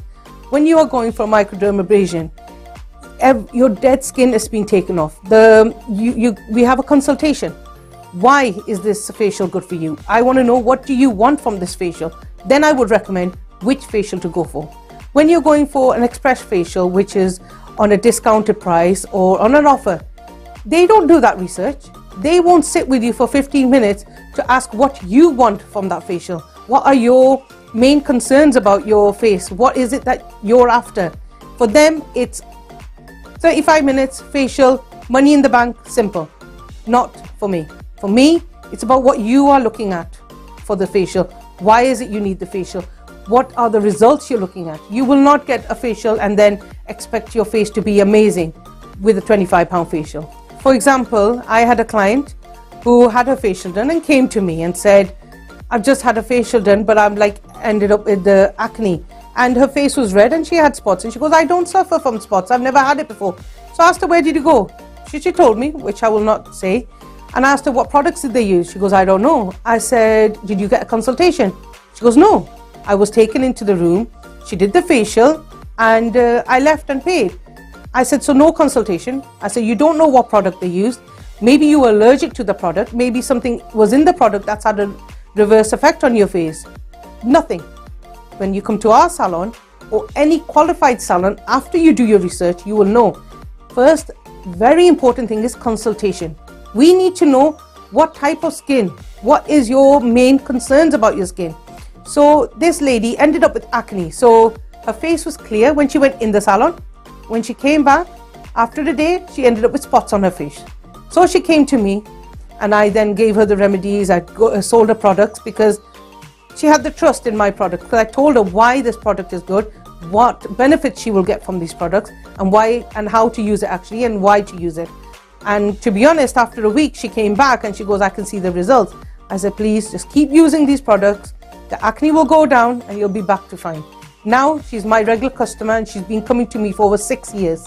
She won't go anywhere else because she has trust in my business. She has trust in the products we use, which is very important. Another reason why facials are important is because if you don't, a facial is your time. It's your time and solely your time. If you're in the house, you're doing everyday work, you're just constantly working. That's where, if you remember in my first episode, I said you need to take time out for yourself. That is your time, nobody else's. So when you're going out to a proper salon, getting a facial done, it is about you, and you know the right products are being used on your face. The proper steamer is being used on the face. The proper machine is used on your face, and the right products to target the concerned areas are being used on your face. And for a working woman who doesn't have time, like for example, sometimes I don't have time to sit for an hour. I do have to make the time, but if I'm constant on the glow, I'll quickly go in for an express facial. But I know the products which is being used on my face is the right product to target the concerned areas. For example, pigmentation is my main concern. So I'm using the right products which are going to make the pigmentation go away or fade away, because it'll never completely go, it'll fade it. So go to a salon, go to a proper salon which is got amazing reviews, research your product, make sure you know what your concerns are for the facial, what are you wanting from the facial. Because if you don't, you could end up with pigmentation, you could end up with acne, you could end up with dark patches on your face, you could end up looking dull. Your face could look dull if the right products aren't used. Dull face, even you can apply makeup, will make no difference to your face because it'll still be dull. So please, I'm telling you again, go to the right salon, do your research, do the right products.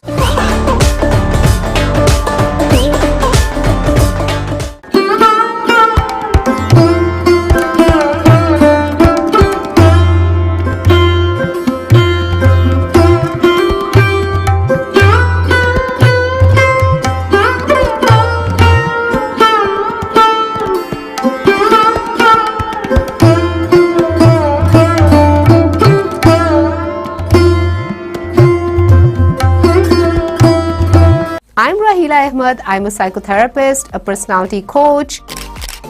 We have decided to bring all of those tools and techniques that are scientifically proven. मामा मुझे बहुत ज़्यादा stress हो रही है, मुझे बहुत ज़्यादा tension हो रही है. What are we going to talk about today? Now we have two different parts of our mind. One is the conscious mind and one is the subconscious mind. Moment to moment miracles are going to come in your life and moment to moment healing and happiness is going to come to your life. And as I mentioned earlier, today we are going to talk about your health.